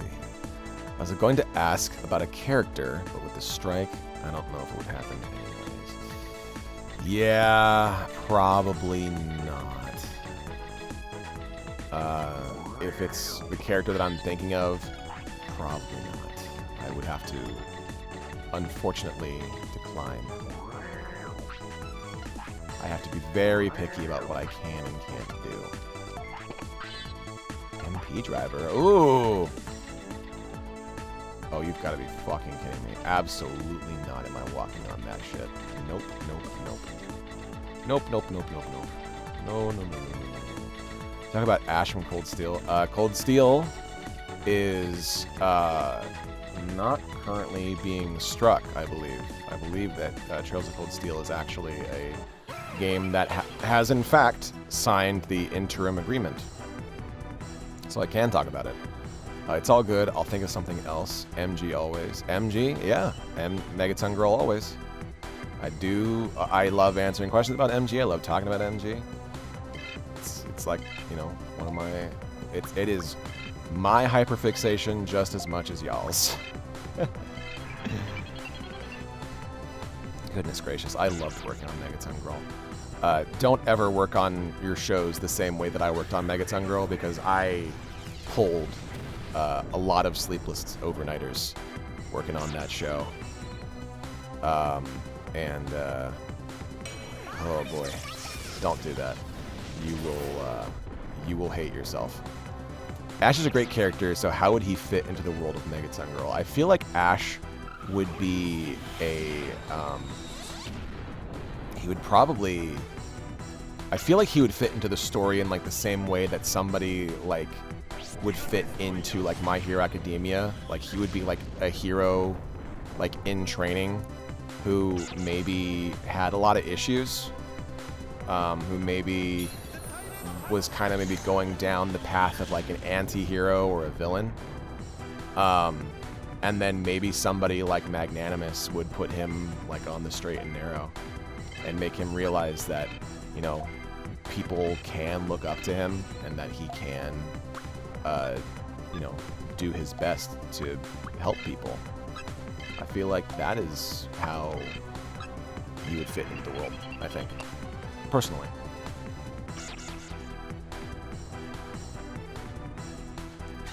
Also, I've been doing this entire stream without headphones, and it has really helped me to concentrate. For these games where, you know, not a lot of story happens for long swaths of time, it helps to just take off my headphones and just talk with y'all. Excuse me. Goodness gracious. I should play Earthbound and Mother 3. I've beaten Mother 3 before. Wait, have I? No, I haven't. I've played it, and I've watched other people beat it, but I should play it on stream at some point.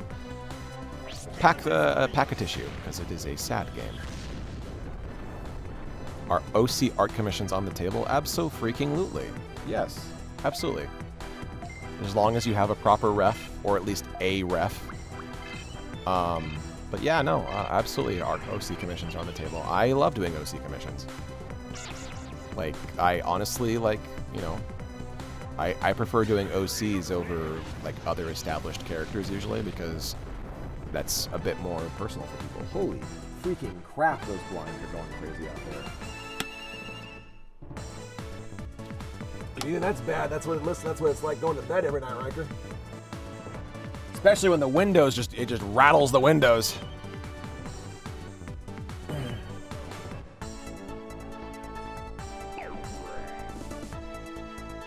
All right, let's go on. I'm no artist, but I have an idea with inspo pics. Okay, cool. Oh, am I gonna have to just go through that? Oh, I'm gonna have to. I love game music, but I myself have to mute to focus. Yeah, if I'm gonna be talking, I might need to like mute because I get so into music and it just makes me like, I focus on it. I just absolutely like all of my attention goes into the music. I'm just like, I have to focus on this. I have to listen to this. But taking off my headphones and just kind of having the music like way in the background helps me focus. But eventually I'll get to the point where I can focus on both pretty handily. But when I take off my headphones and just kind of have the music, like, I can still hear the music a little bit through my headphones, so it gives me, like, something to listen to. It makes it so I don't go completely crazy. And I can still talk to y'all. Because I need some form of visual or audio stimulation going on at any given time, or I just will slowly go crazy. Wouldn't it be interesting for the Switch 2 if they remade Mother 3 as an exclusive and give you an option to have it in English? I don't want a remake of Mother 3. I genuinely don't think that I want that. And here's why. Mother 3 is a game that I don't think should be remade with our current sensibilities. Because a lot of things about that game, if they remade it, would need to be completely rewritten. There is some stuff that I would love for them to remove. Mostly some problematic character designs. But I think that game, as it is an interesting time capsule of its time, and was very much, how do I describe this? It is very much lightning in a bottle that I don't think could be captured twice. And we do have an English patch for the GBA version of it. And Nintendo has been so gracious to keep that one of the few games that they don't fucking go after to take down. But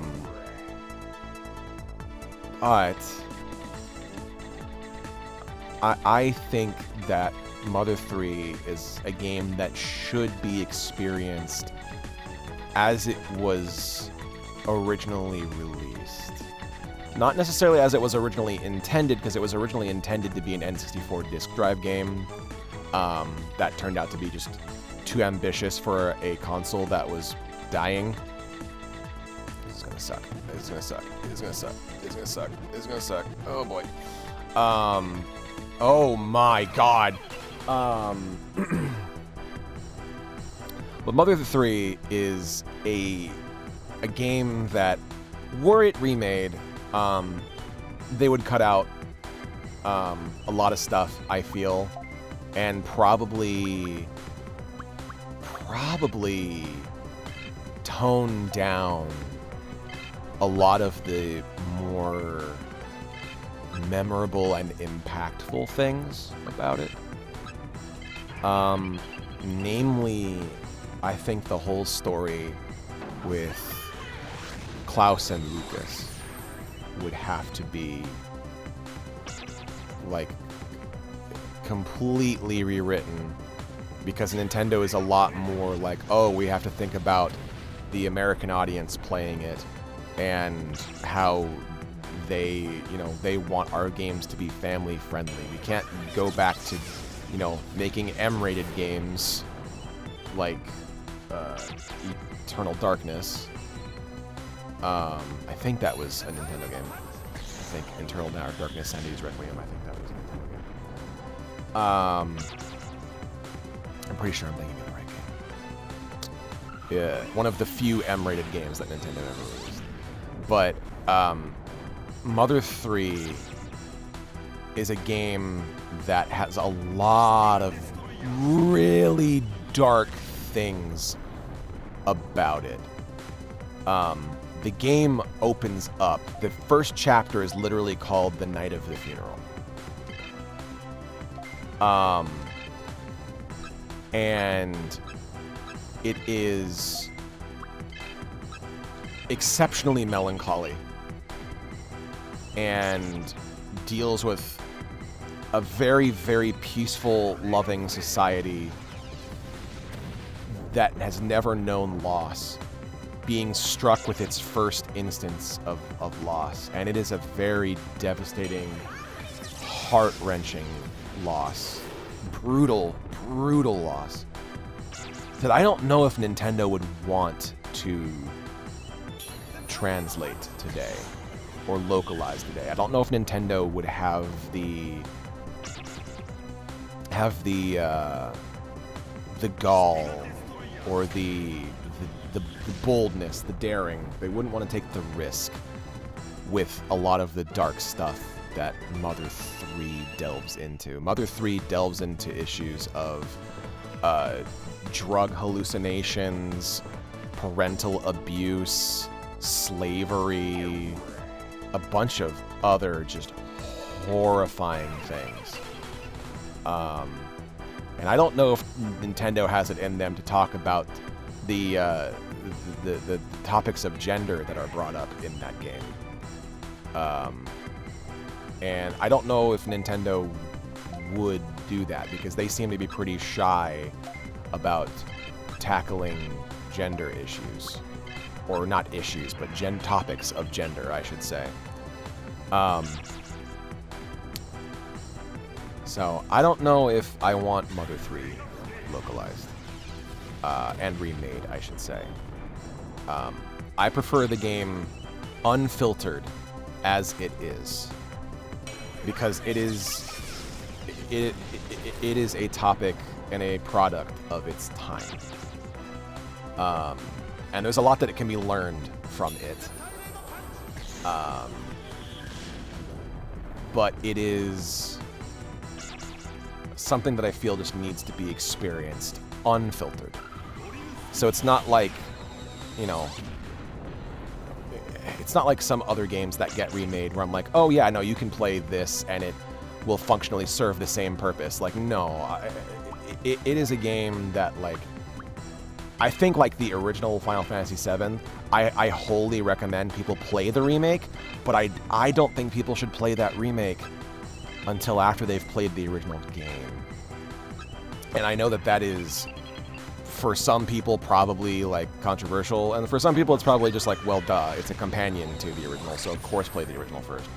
But I think that Mother 3 is one of those things where, like, unless a remake was more of a companion to the original, I don't want it. I don't want a remake. The remake is really good. I am glad that I played the original first, because I don't think I would appreciate the remake nearly as much as I do if I hadn't played the original.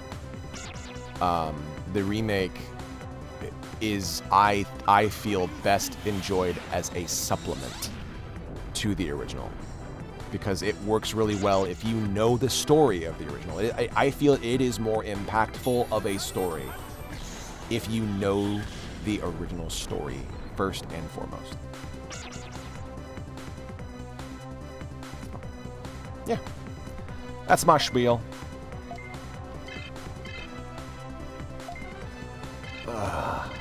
Yes. Stretch. Oh, yeah! Oh, that was my shoulder, baby! Oh, yeah! Let's see if I can crack my neck. 10,000 years can give you such a crick in the neck. Oh, mein Gott. I had a little bit of a stiff neck because I've been sitting for so long. I'm so sorry, everyone. I've been a naughty mousey.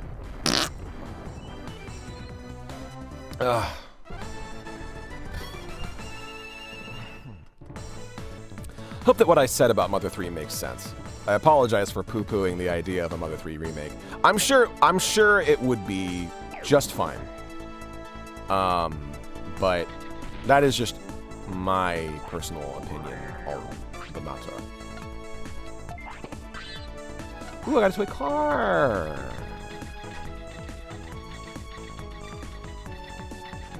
I'm glad. I tried to frame it in an understandable and reasonable way.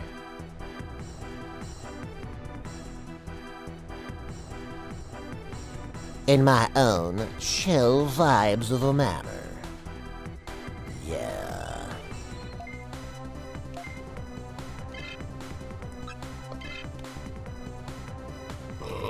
I'm so sorry. Hard to blame anyone for having a lack of trust in Nintendo at this point. Yeah. Yeah. I don't trust Nintendo to take risks anymore. The last time that Nintendo, I think, took like a big risk was probably... When was the last time that Nintendo took like a really big risk? Probably the Wii. Because the Wii was such a big risk for Nintendo. And it paid off. It paid the fuck off. They ran away with that console generation. But like, I think like the last time that Nintendo took like a big risk was probably Mario Galaxy 1. Not like the game itself is a big risk because the game fucking writes itself. But like the idea of adding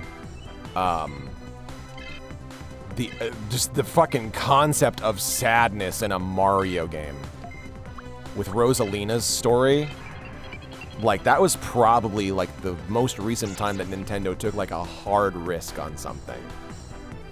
You know? Because it feels like Nintendo really plays it safe. And they have for a while.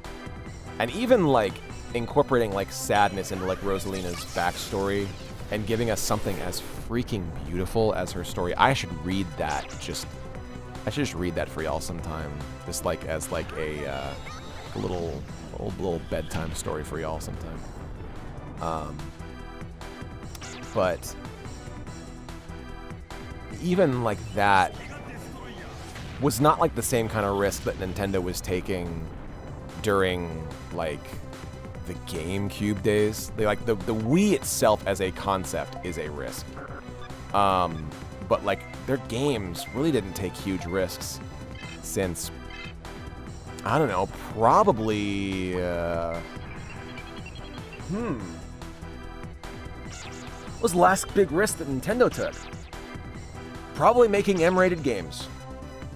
Probably like Eternal Darkness. And doing weird shit like Mario Sunshine and Kirby Air Ride, Pokemon Channel.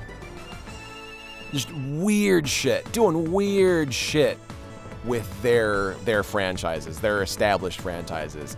Like being unafraid to release just versions of their games with their characters in it that were just weird, unabashedly strange, and not at all what we had come to expect from their games.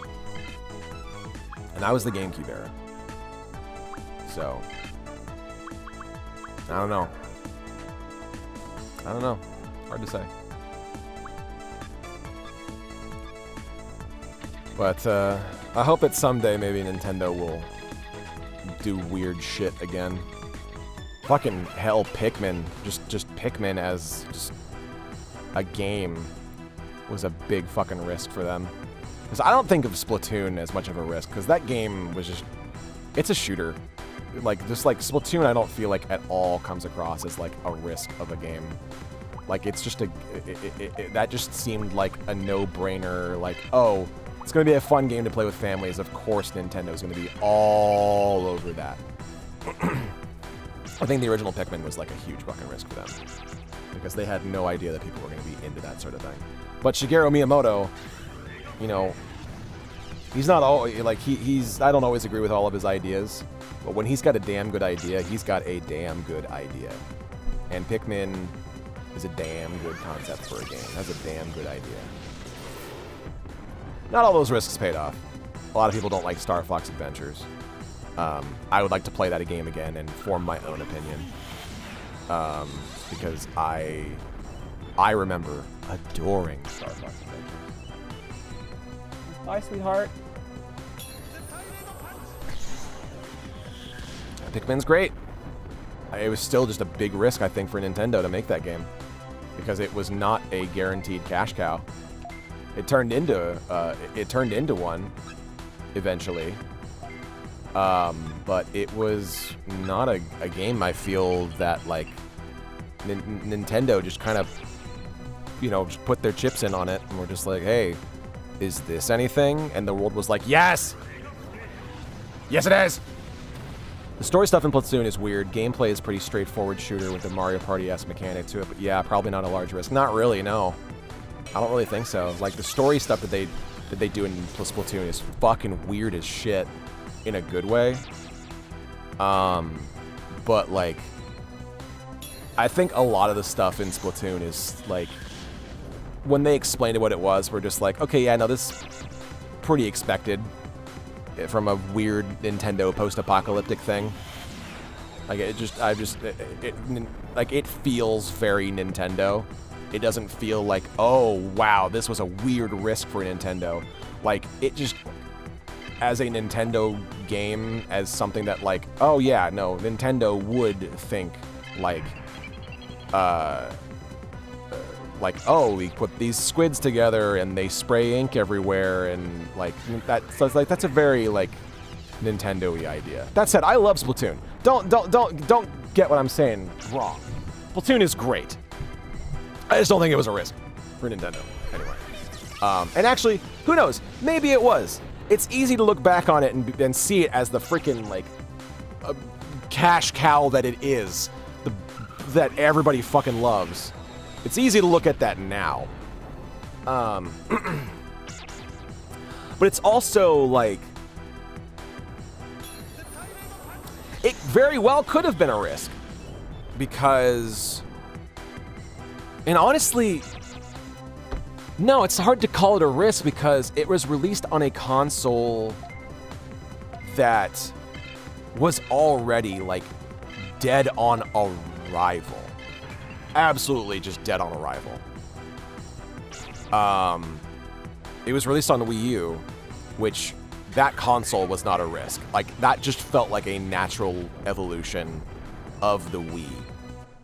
Like, it was a strange evolution of the Wii, and I like the Wii U, but it just feels like, oh, okay, yeah, like, you combine the Wii and the DS. That doesn't sound like, you know, like, that was just what it was. Oh boy. Yeah, it did not last long at all, sadly. But I don't know if I'd call Splatoon a risk because it was already, like, being released on a ship that was sinking the moment that it was, you know, that it was just released. It felt desperate to inject shooters onto the Wii U. You're not wrong. Yeah, it did feel like they were really just trying to, like... Splatoon didn't feel like a risk. It felt like they were trying to reach out to that crowd. Honestly. Not to mention, you couldn't play Breath of the Wild unless you had the Wii U, and people did not like that. Yeah.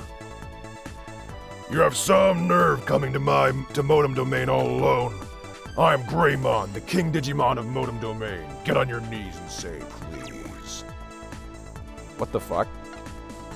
What a fool. Then I will make you eat your words. What? What the fuck? Oh, okay, we're fighting.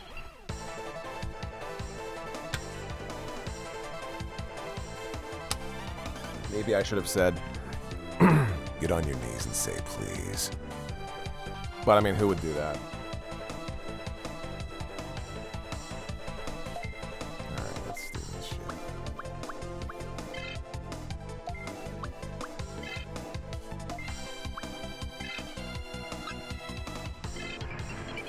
Saberdramon.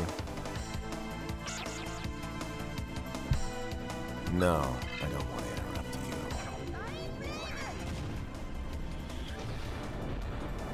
you. The game said you did. I wasn't talking to you. I was talking to Greymon.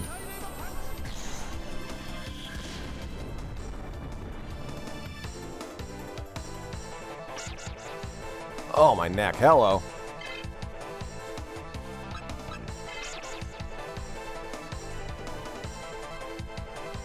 Giga Destroyer. Oh, Hornbuster. Never mind. Damn.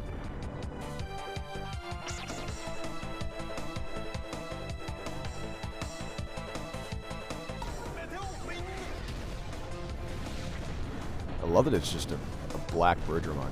Digimon really out here encouraging people to discover things online. I mean, it is Digimon. Let's see. Oh, someone said, like, this looks out of context with my chats anyway.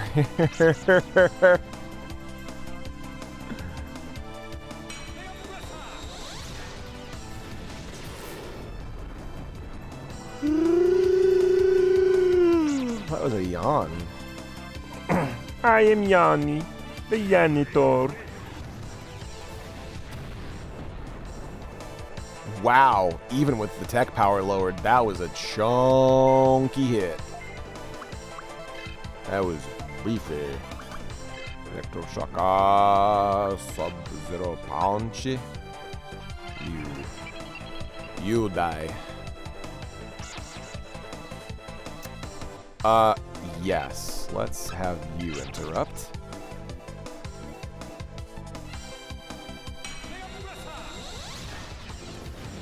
Boom. Ooh. Nice. 30 points. I'll take that.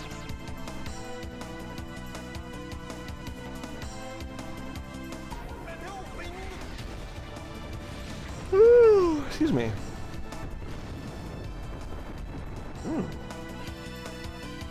A lot of small hits.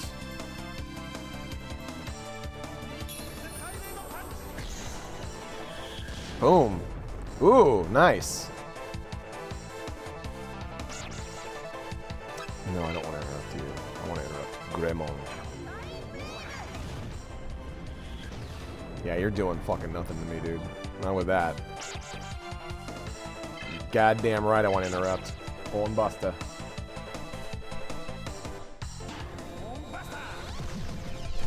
God damn that wind. That shit's crazy to go nuts. Is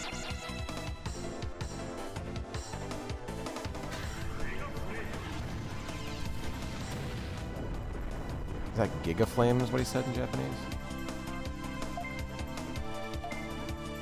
Oh, shit. Do I have...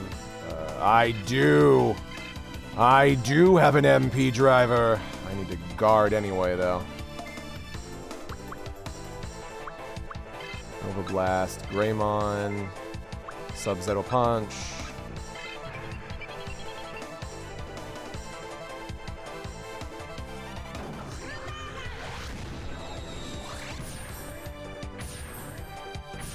Whew, okay.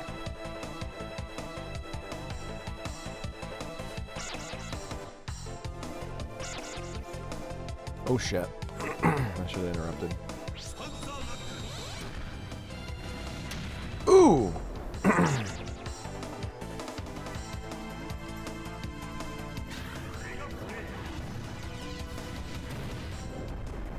He down? Oh, he's not down. Sub-Zero is gonna do it though. Sub-Zero punch!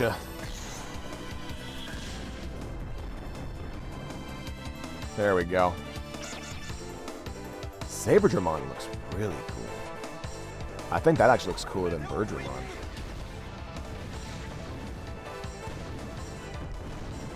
Whew!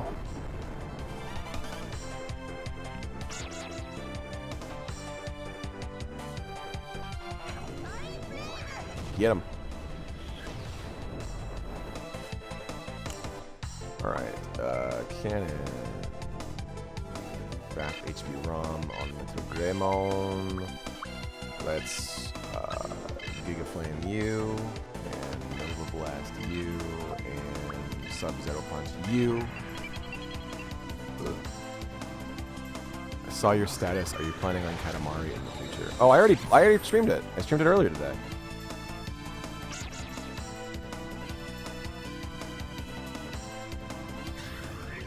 What status you mean? Like the one that I posted on Blue Sky? I streamed it earlier, yeah. The VOD is available on Twitch and YouTube. It was a good stream because I got really deep. I talked about like my thoughts about like, you know, like how we all make our own meaning out of life and how we're all the product of a billion cosmic coincidences all coming together to make life just happen. And how I think there's like magic in that, just the thought of that, and I got deep as fuck in that stream. I wholly recommend it. That's one of my favorite streams that I've done in a long time, just because of like I got to talk about like my philosophies on life, on how I'm like pretty heavily anti-nihilist. How I think that life has meaning, even if it's the meaning that you make out of it.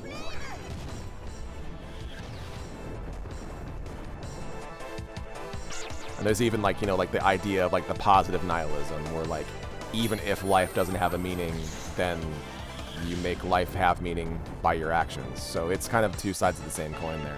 I have to watch it. I normally can't see streams till 6 or 7 because I have my kiddo. Yeah, I apologize. I streamed it earlier just because I needed to do something earlier. I just wanted to stream. I've been dealing with some money issues, so I wanted to, you know, maybe get a little bit extra money by streaming earlier and seeing if anybody wanted to like do like donations or whatever like that. But it ended up turning into a really thoughtful stream. Yeah, exactly. Everything happens for a reason, and even if you make that reason. Hey, I found you. What? You again? Stop following me around. Yes, we're doing fine. We are living 45 miles away from the affected area, so it would need to jump over 2 counties to get to us. We're fine, save your concern for the people who are more directly affected. I have a lot of friends who are being directly affected by it, and it is rough to see. You make the generator and the parts you stole from the city. What kind of idiot would just give them back like that? Besides, it's mine now. If you want it back, you'll have to take it from me. Oh, fuck.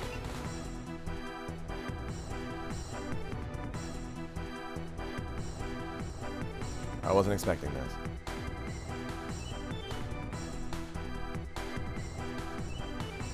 Oh, damn. Wizardmon? Oh. Fuck berries. Alright. Let's do it.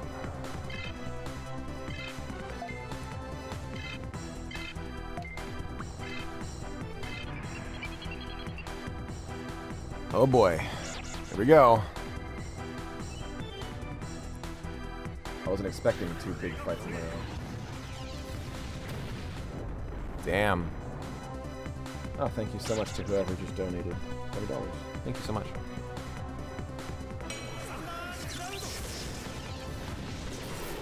Ooh! Oh, shit. You're hitting hard, huh? fuck? Drop the fucking bass. Wish them all the best and in thoughts, and because it is insane, and pray for the best. Yes, believe me, when I stumbled on the whole make your own destiny, like you can manifest in other terms, yes, it's possible. It's just how you go. Yep, exactly. You just gotta make meaning out of life. Take what's given to you and do your best with it. Some things are easier to deal with than others, but you know, you gotta make your own meaning out of life. For me, my meaning is I am here to make people happy and to make things easier for everybody else while they make their own meaning out of life. I'm here to make people smile. I make people laugh. I'm wanting to, make people feel things. I'm here to create art. I'm here to, lift people up. Whoa!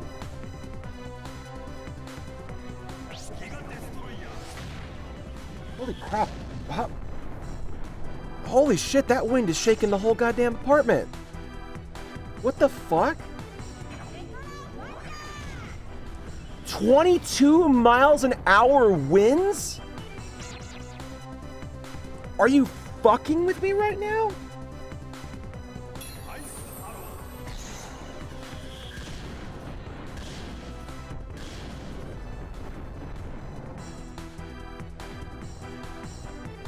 We're supposed to get 25 mile per hour winds by 10 p.m.? Are you fucking serious?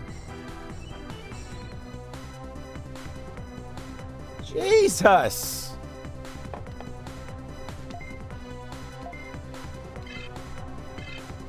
God, I haven't been in winds this bad since I was like in the arm of a hurricane in Costa Maya.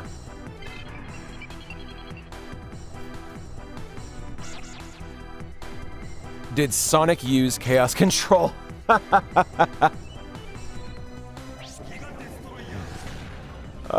no, it's pretty fucking bad. I don't know if you all can hear it, but it's fucking crazy out there. Holy vey.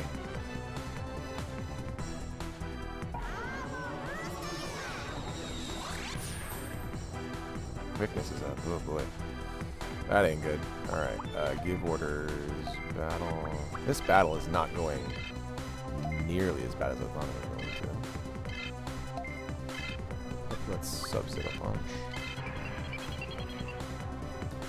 I hear a bit, but not enough to overpower. The game sounds... It's very faint. Yeah, you shouldn't be able to hear it too bad. Oh yeah, no, we're careful. We're staying the fuck inside. I went on a walk earlier today, and I did not walk for very long. And that was just in 15 mile an hour winds. That's 10 miles an hour faster now. It's pretty fucking bad.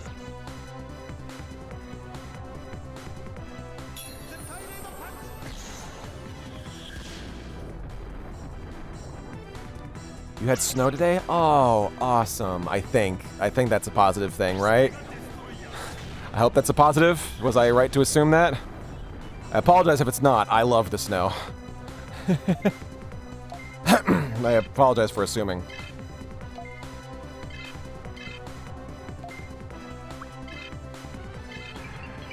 Last time we got snow was in 2021. Goodness gracious. Good. I'm glad it's a positive. Yeah, I love snow. When I went to Prince Edward Island last year and I got exposed to like snowfall for the first time, like actual snowfall, I've never been into actual snowfall. What state? I'm in California. But I went to Prince Edward Island in Canada and I experienced snowfall for the first time. Like I've been to snow. I've never been in snow as it was actually like actively following. Following, I should say. So that was an experience for me. Like as soon as I felt the snow hit my face for the first time, I was like, oh my god. This is what it's like. 33 years. And I've never experienced that. Makes things quieter and makes drivers actually slow down. Yeah, honestly. You're not bad at all. What's your name? I'm Mouse. You're not bad yourself. Thanks, Mouse. You coming by Device Dome later? I'll return the generator parts there. I really meant to give them back right away. Mouse, if you ever do a con in Texas, I will sell my soul to meet... to meet you in either Cheryl or Megaton Girl cosplay. We will have to see about that. I don't know if I want to be anywhere near Texas right now with the current administration that we're going into. I apologize for that, but I don't know if I'm going to want to go near Texas right now. It is not exactly a safe place for me or my family right now.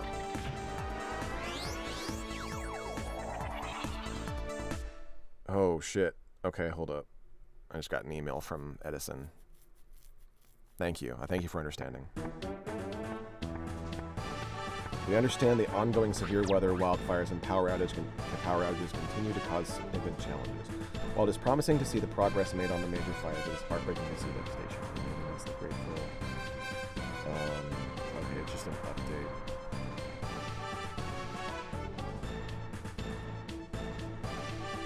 Santa Ana winds are in the forecast this weekend and early next week. Unfortunately, service restored. May experience additional shutoffs due to the unexpected nature of the wildfire conditions. Yeah, we had a power outage in the middle of the stream.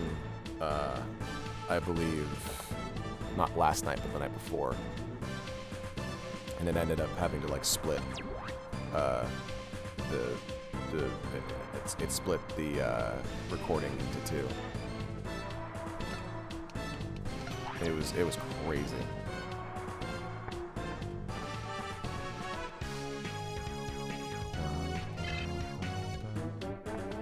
Alright, let's go back to Device Dome. Not back to Device Dome, I should just say Device Dome. Parts vendor and to build parts. Buy.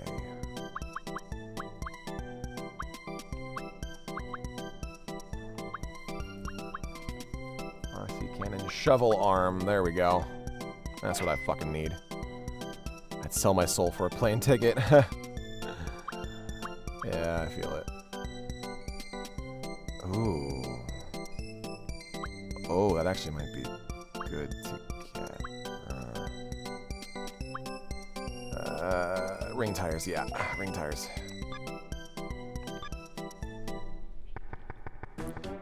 Let's get those out of my box real quick.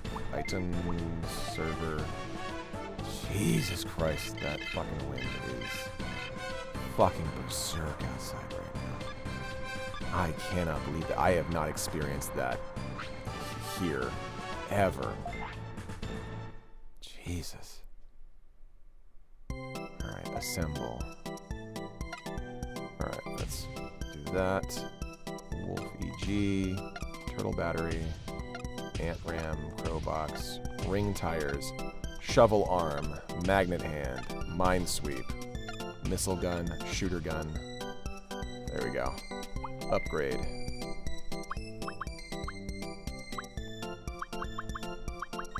I can't upgrade right now. That's fine.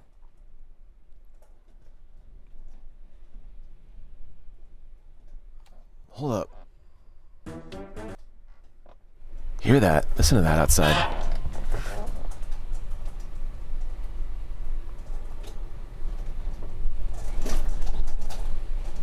Do you fucking hear that?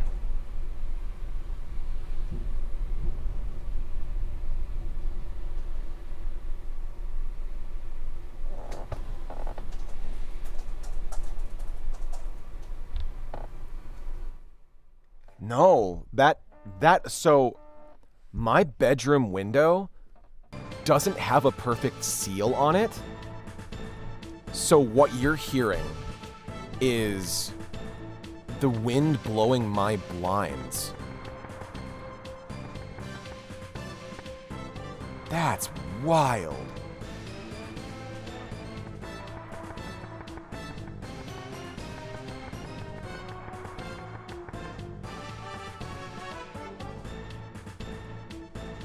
No, those are the blinds.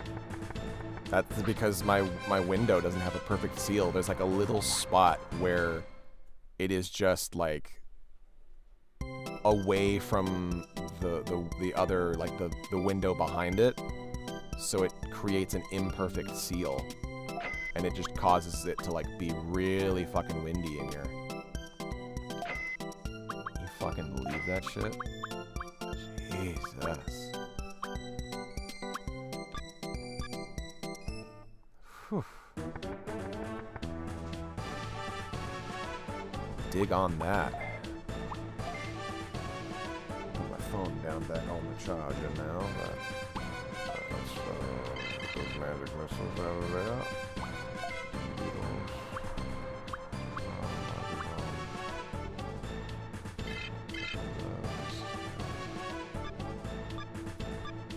Do you like Nutella or a version of that? Nutella is fine. It is not my go-to spread. I do like hazelnut. I think hazelnut is quite good. I think it is good in more of a like a Ferrero Rocher kind of a thing. But Nutella is not bad. I think anyway.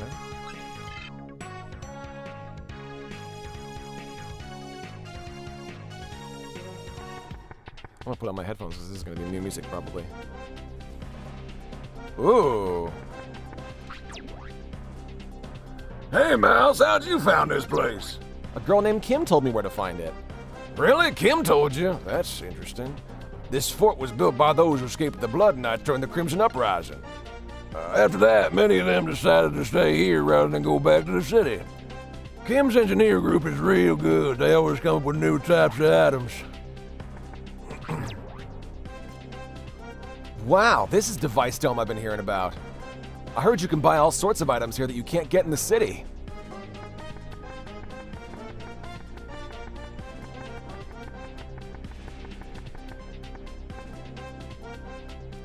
Oh yeah, it is delicious, the pretzels, I bet.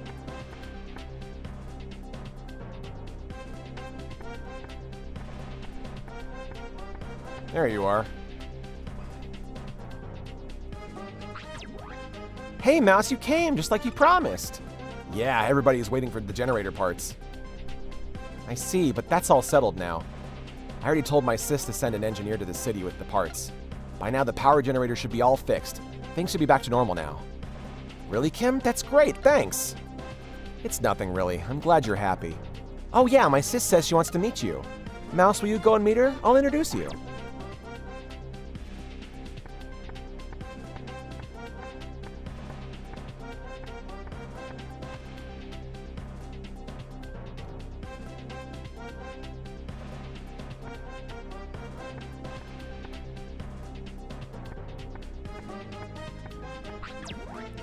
Hey sis, I brought you Mouse from the city. Oh yeah, the family resemblance is uncanny. Hello, I'm Mouse. I heard my little sister caused you a bit of a problem. I'm really sorry about that, but I really needed those parts for my experiment. But thanks to those parts, I came up with a new radar system.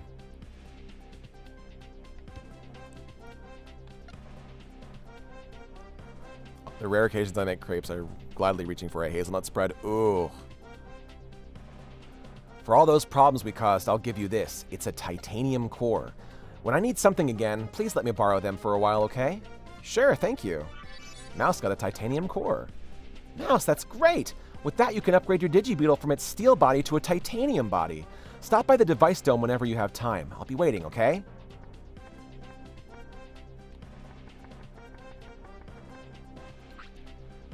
We have guard items that I copied from the real things. They're the same stuff sold by the teams. You want some? Yes, I do.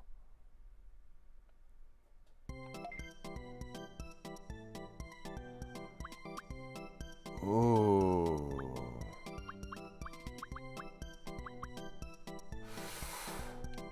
Yes. Yes. Yes.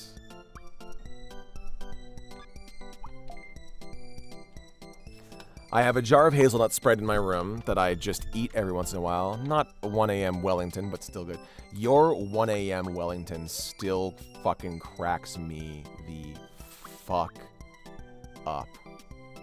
Like, my God.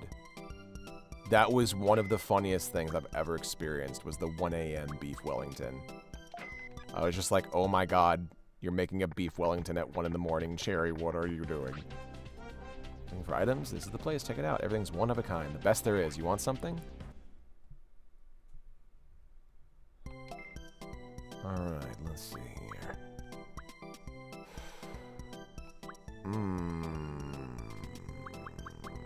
Power disk, recover.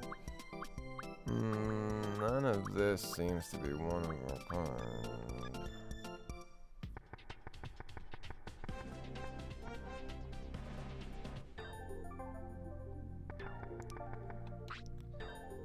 The DNA Digivolve or DNA Digivolve? Can I Digivolve anybody? Can't Digivolve you. Live on the edge. I can't remember who said this, but I had someone tell me to make more hot chocolate, make hot chocolate more chocolatey, use real chocolate chips and water with a mix packet. Wait, Mouse, was that you? No. I don't believe I said that. Alright, I'm gonna probably DNA Digivolve Snow Agumon and Marconi. Oh, Tentomon?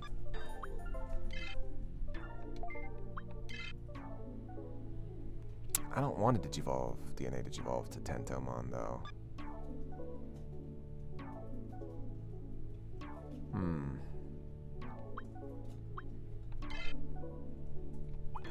I don't want Tentomon. What do you mean?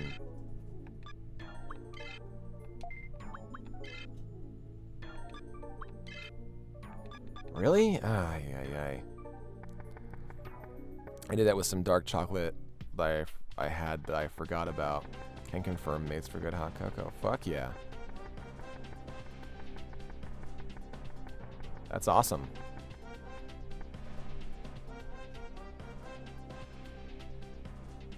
God, that wind is crazy. Go nuts right now. Need digital parts. Probably the same shit I can get at the other place. Ooh, oh, no it is not.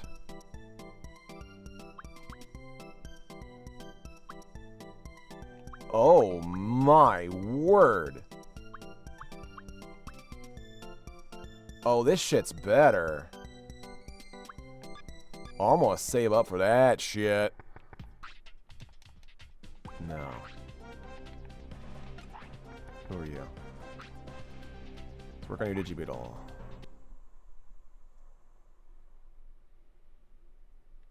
Assemble.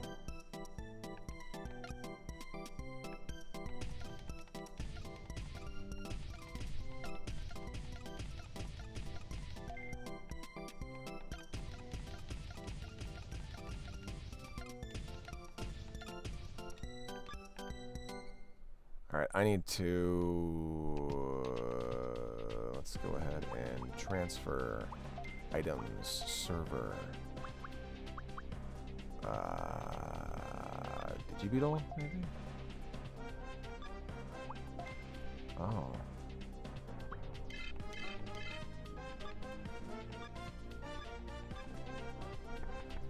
So, you want to buy... No, I don't want to buy ammo. I need to...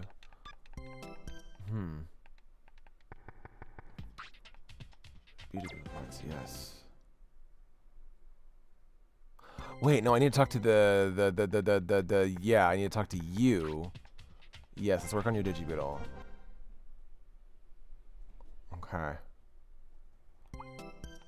Has no one used sound bites lately? Yes, I don't think anyone's used the sound bites anytime recently.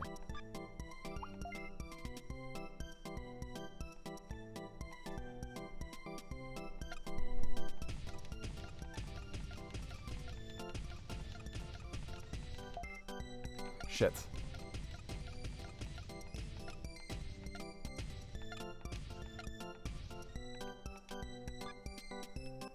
Okay, so you gave me a items use. You gave me a titanium core, right? gave me that. So where is it?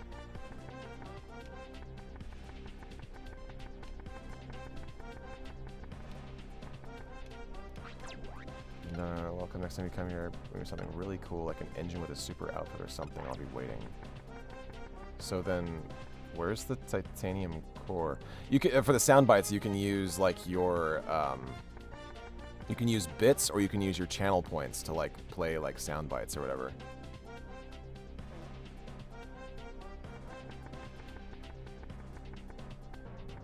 Yeah, like that.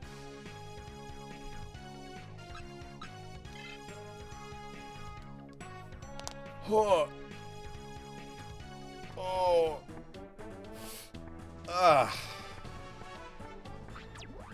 Welcome back, Mouse. Yes, you will look after the Digibeetle. Leave it to me. I'll make it good as new. The fuck is that titanium core that you told me about? You didn't hear a fart. You should have been able to hear a fart. Play it again.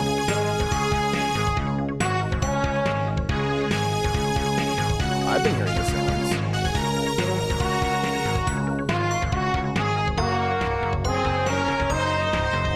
Should be playing it.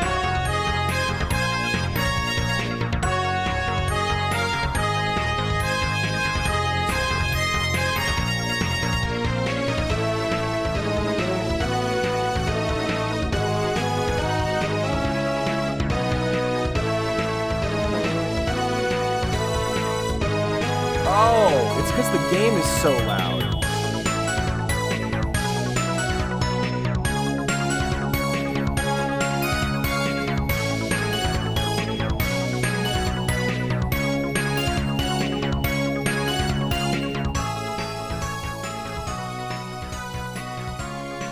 There we go. All right. There you go. Yeah, it works. It's just, it was just real. The game was just so loud.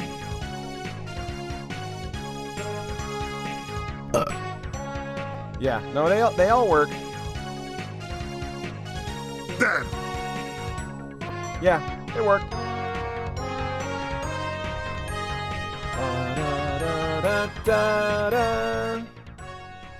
So yeah, sorry about that. Yeah, you should still be able to hear them.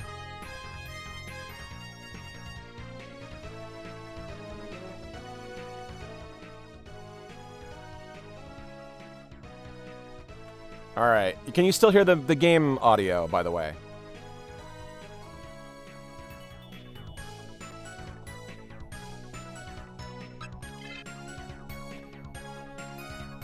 Good. Okay, cool. Just making sure. I didn't want to turn it down too terribly much. Mouse, you're doing a great job. The Goldhog leader has been waiting for you. Please proceed to the leader's room. Will do.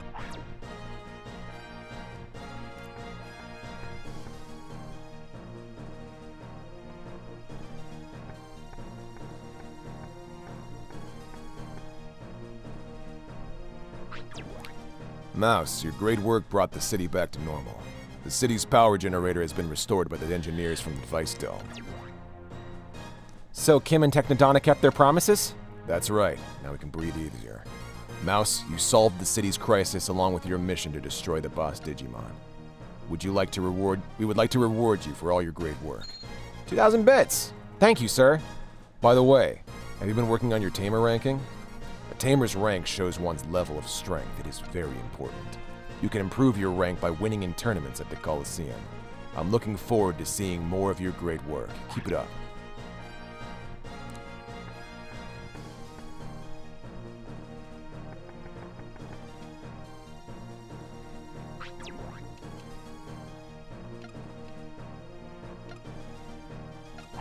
Okay, cool.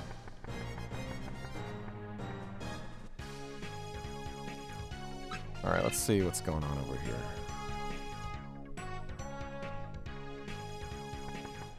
I don't think she gave me that, that titanium core. I don't think I have it, at least. All right, can I work on your Digibeetle? Yes.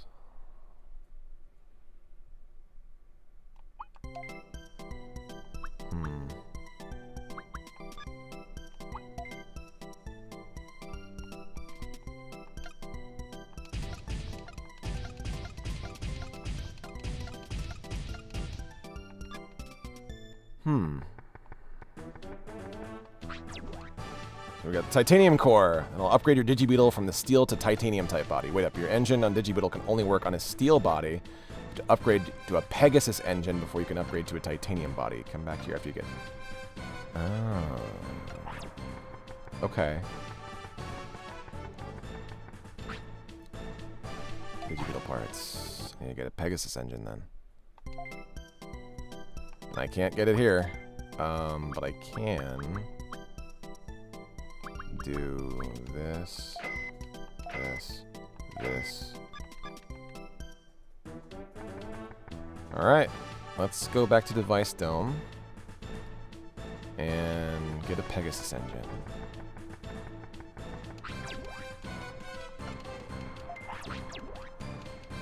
Ba-da-ba-da-ba-bum. Ba-da-ba-da-ba-da-ba-da-ba-bum. Whew. I feel like they're talking about so much stuff earlier, and now I'm just like, oh man. I'm just chilling now. I talked about so much that my voice is just like, ugh.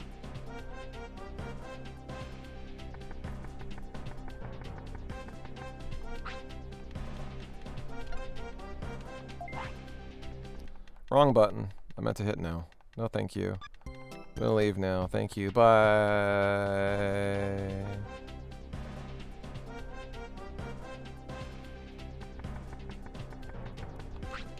Ammo man, you want to buy some ammo? No, I want to...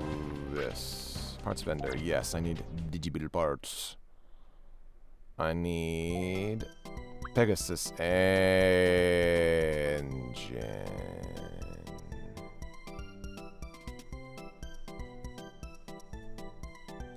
Oh. That's a lot of engine.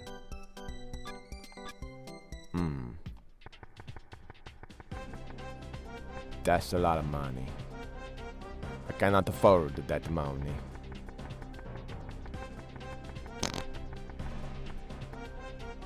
Not good.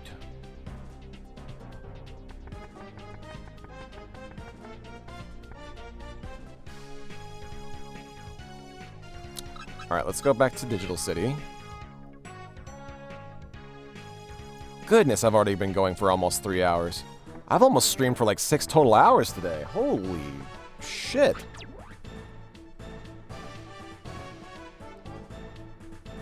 That's wild.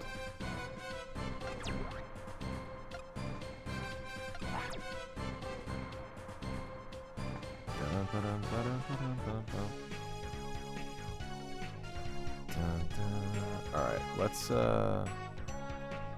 do something real quick. Something I should have done a little bit ago.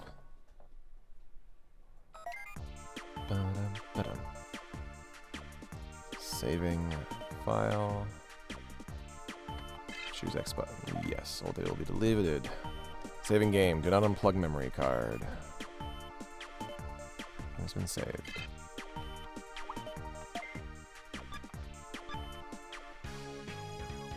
All right. Whew.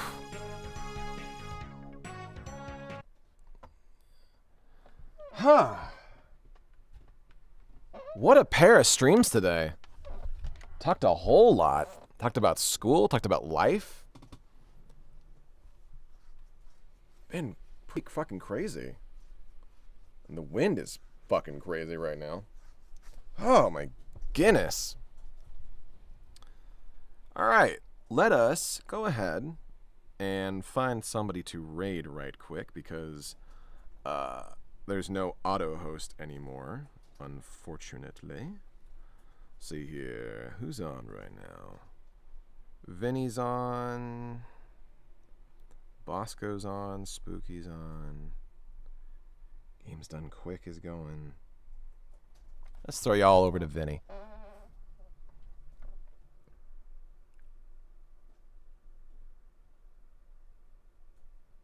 Actually, no, I'm going to throw you over to Star-Crossed CH. All right, I'm going to throw you all over there. Have a great time. Send some love. I sincerely hope to see you all tomorrow for Ghost Trick, and I will be streaming Lego Racers on Saturday. I have not decided what my schedule is going to be for the next week, but I will figure something out. But thank you so much for coming by and indulging me while I talked about a lot of stuff. I'm hoping to come up with some more topics to talk about as we go through. But in the meantime, just be good to each other. We all need to be good to each other. It's gonna be a rough 4 years, and we're gonna have to get through it together. So good luck. Be excellent to each other. Be kind, and don't take shit from nobody. And I know that kind of goes against what I said, but if people give you shit, you don't have to take it. You don't got to take their shit. All right.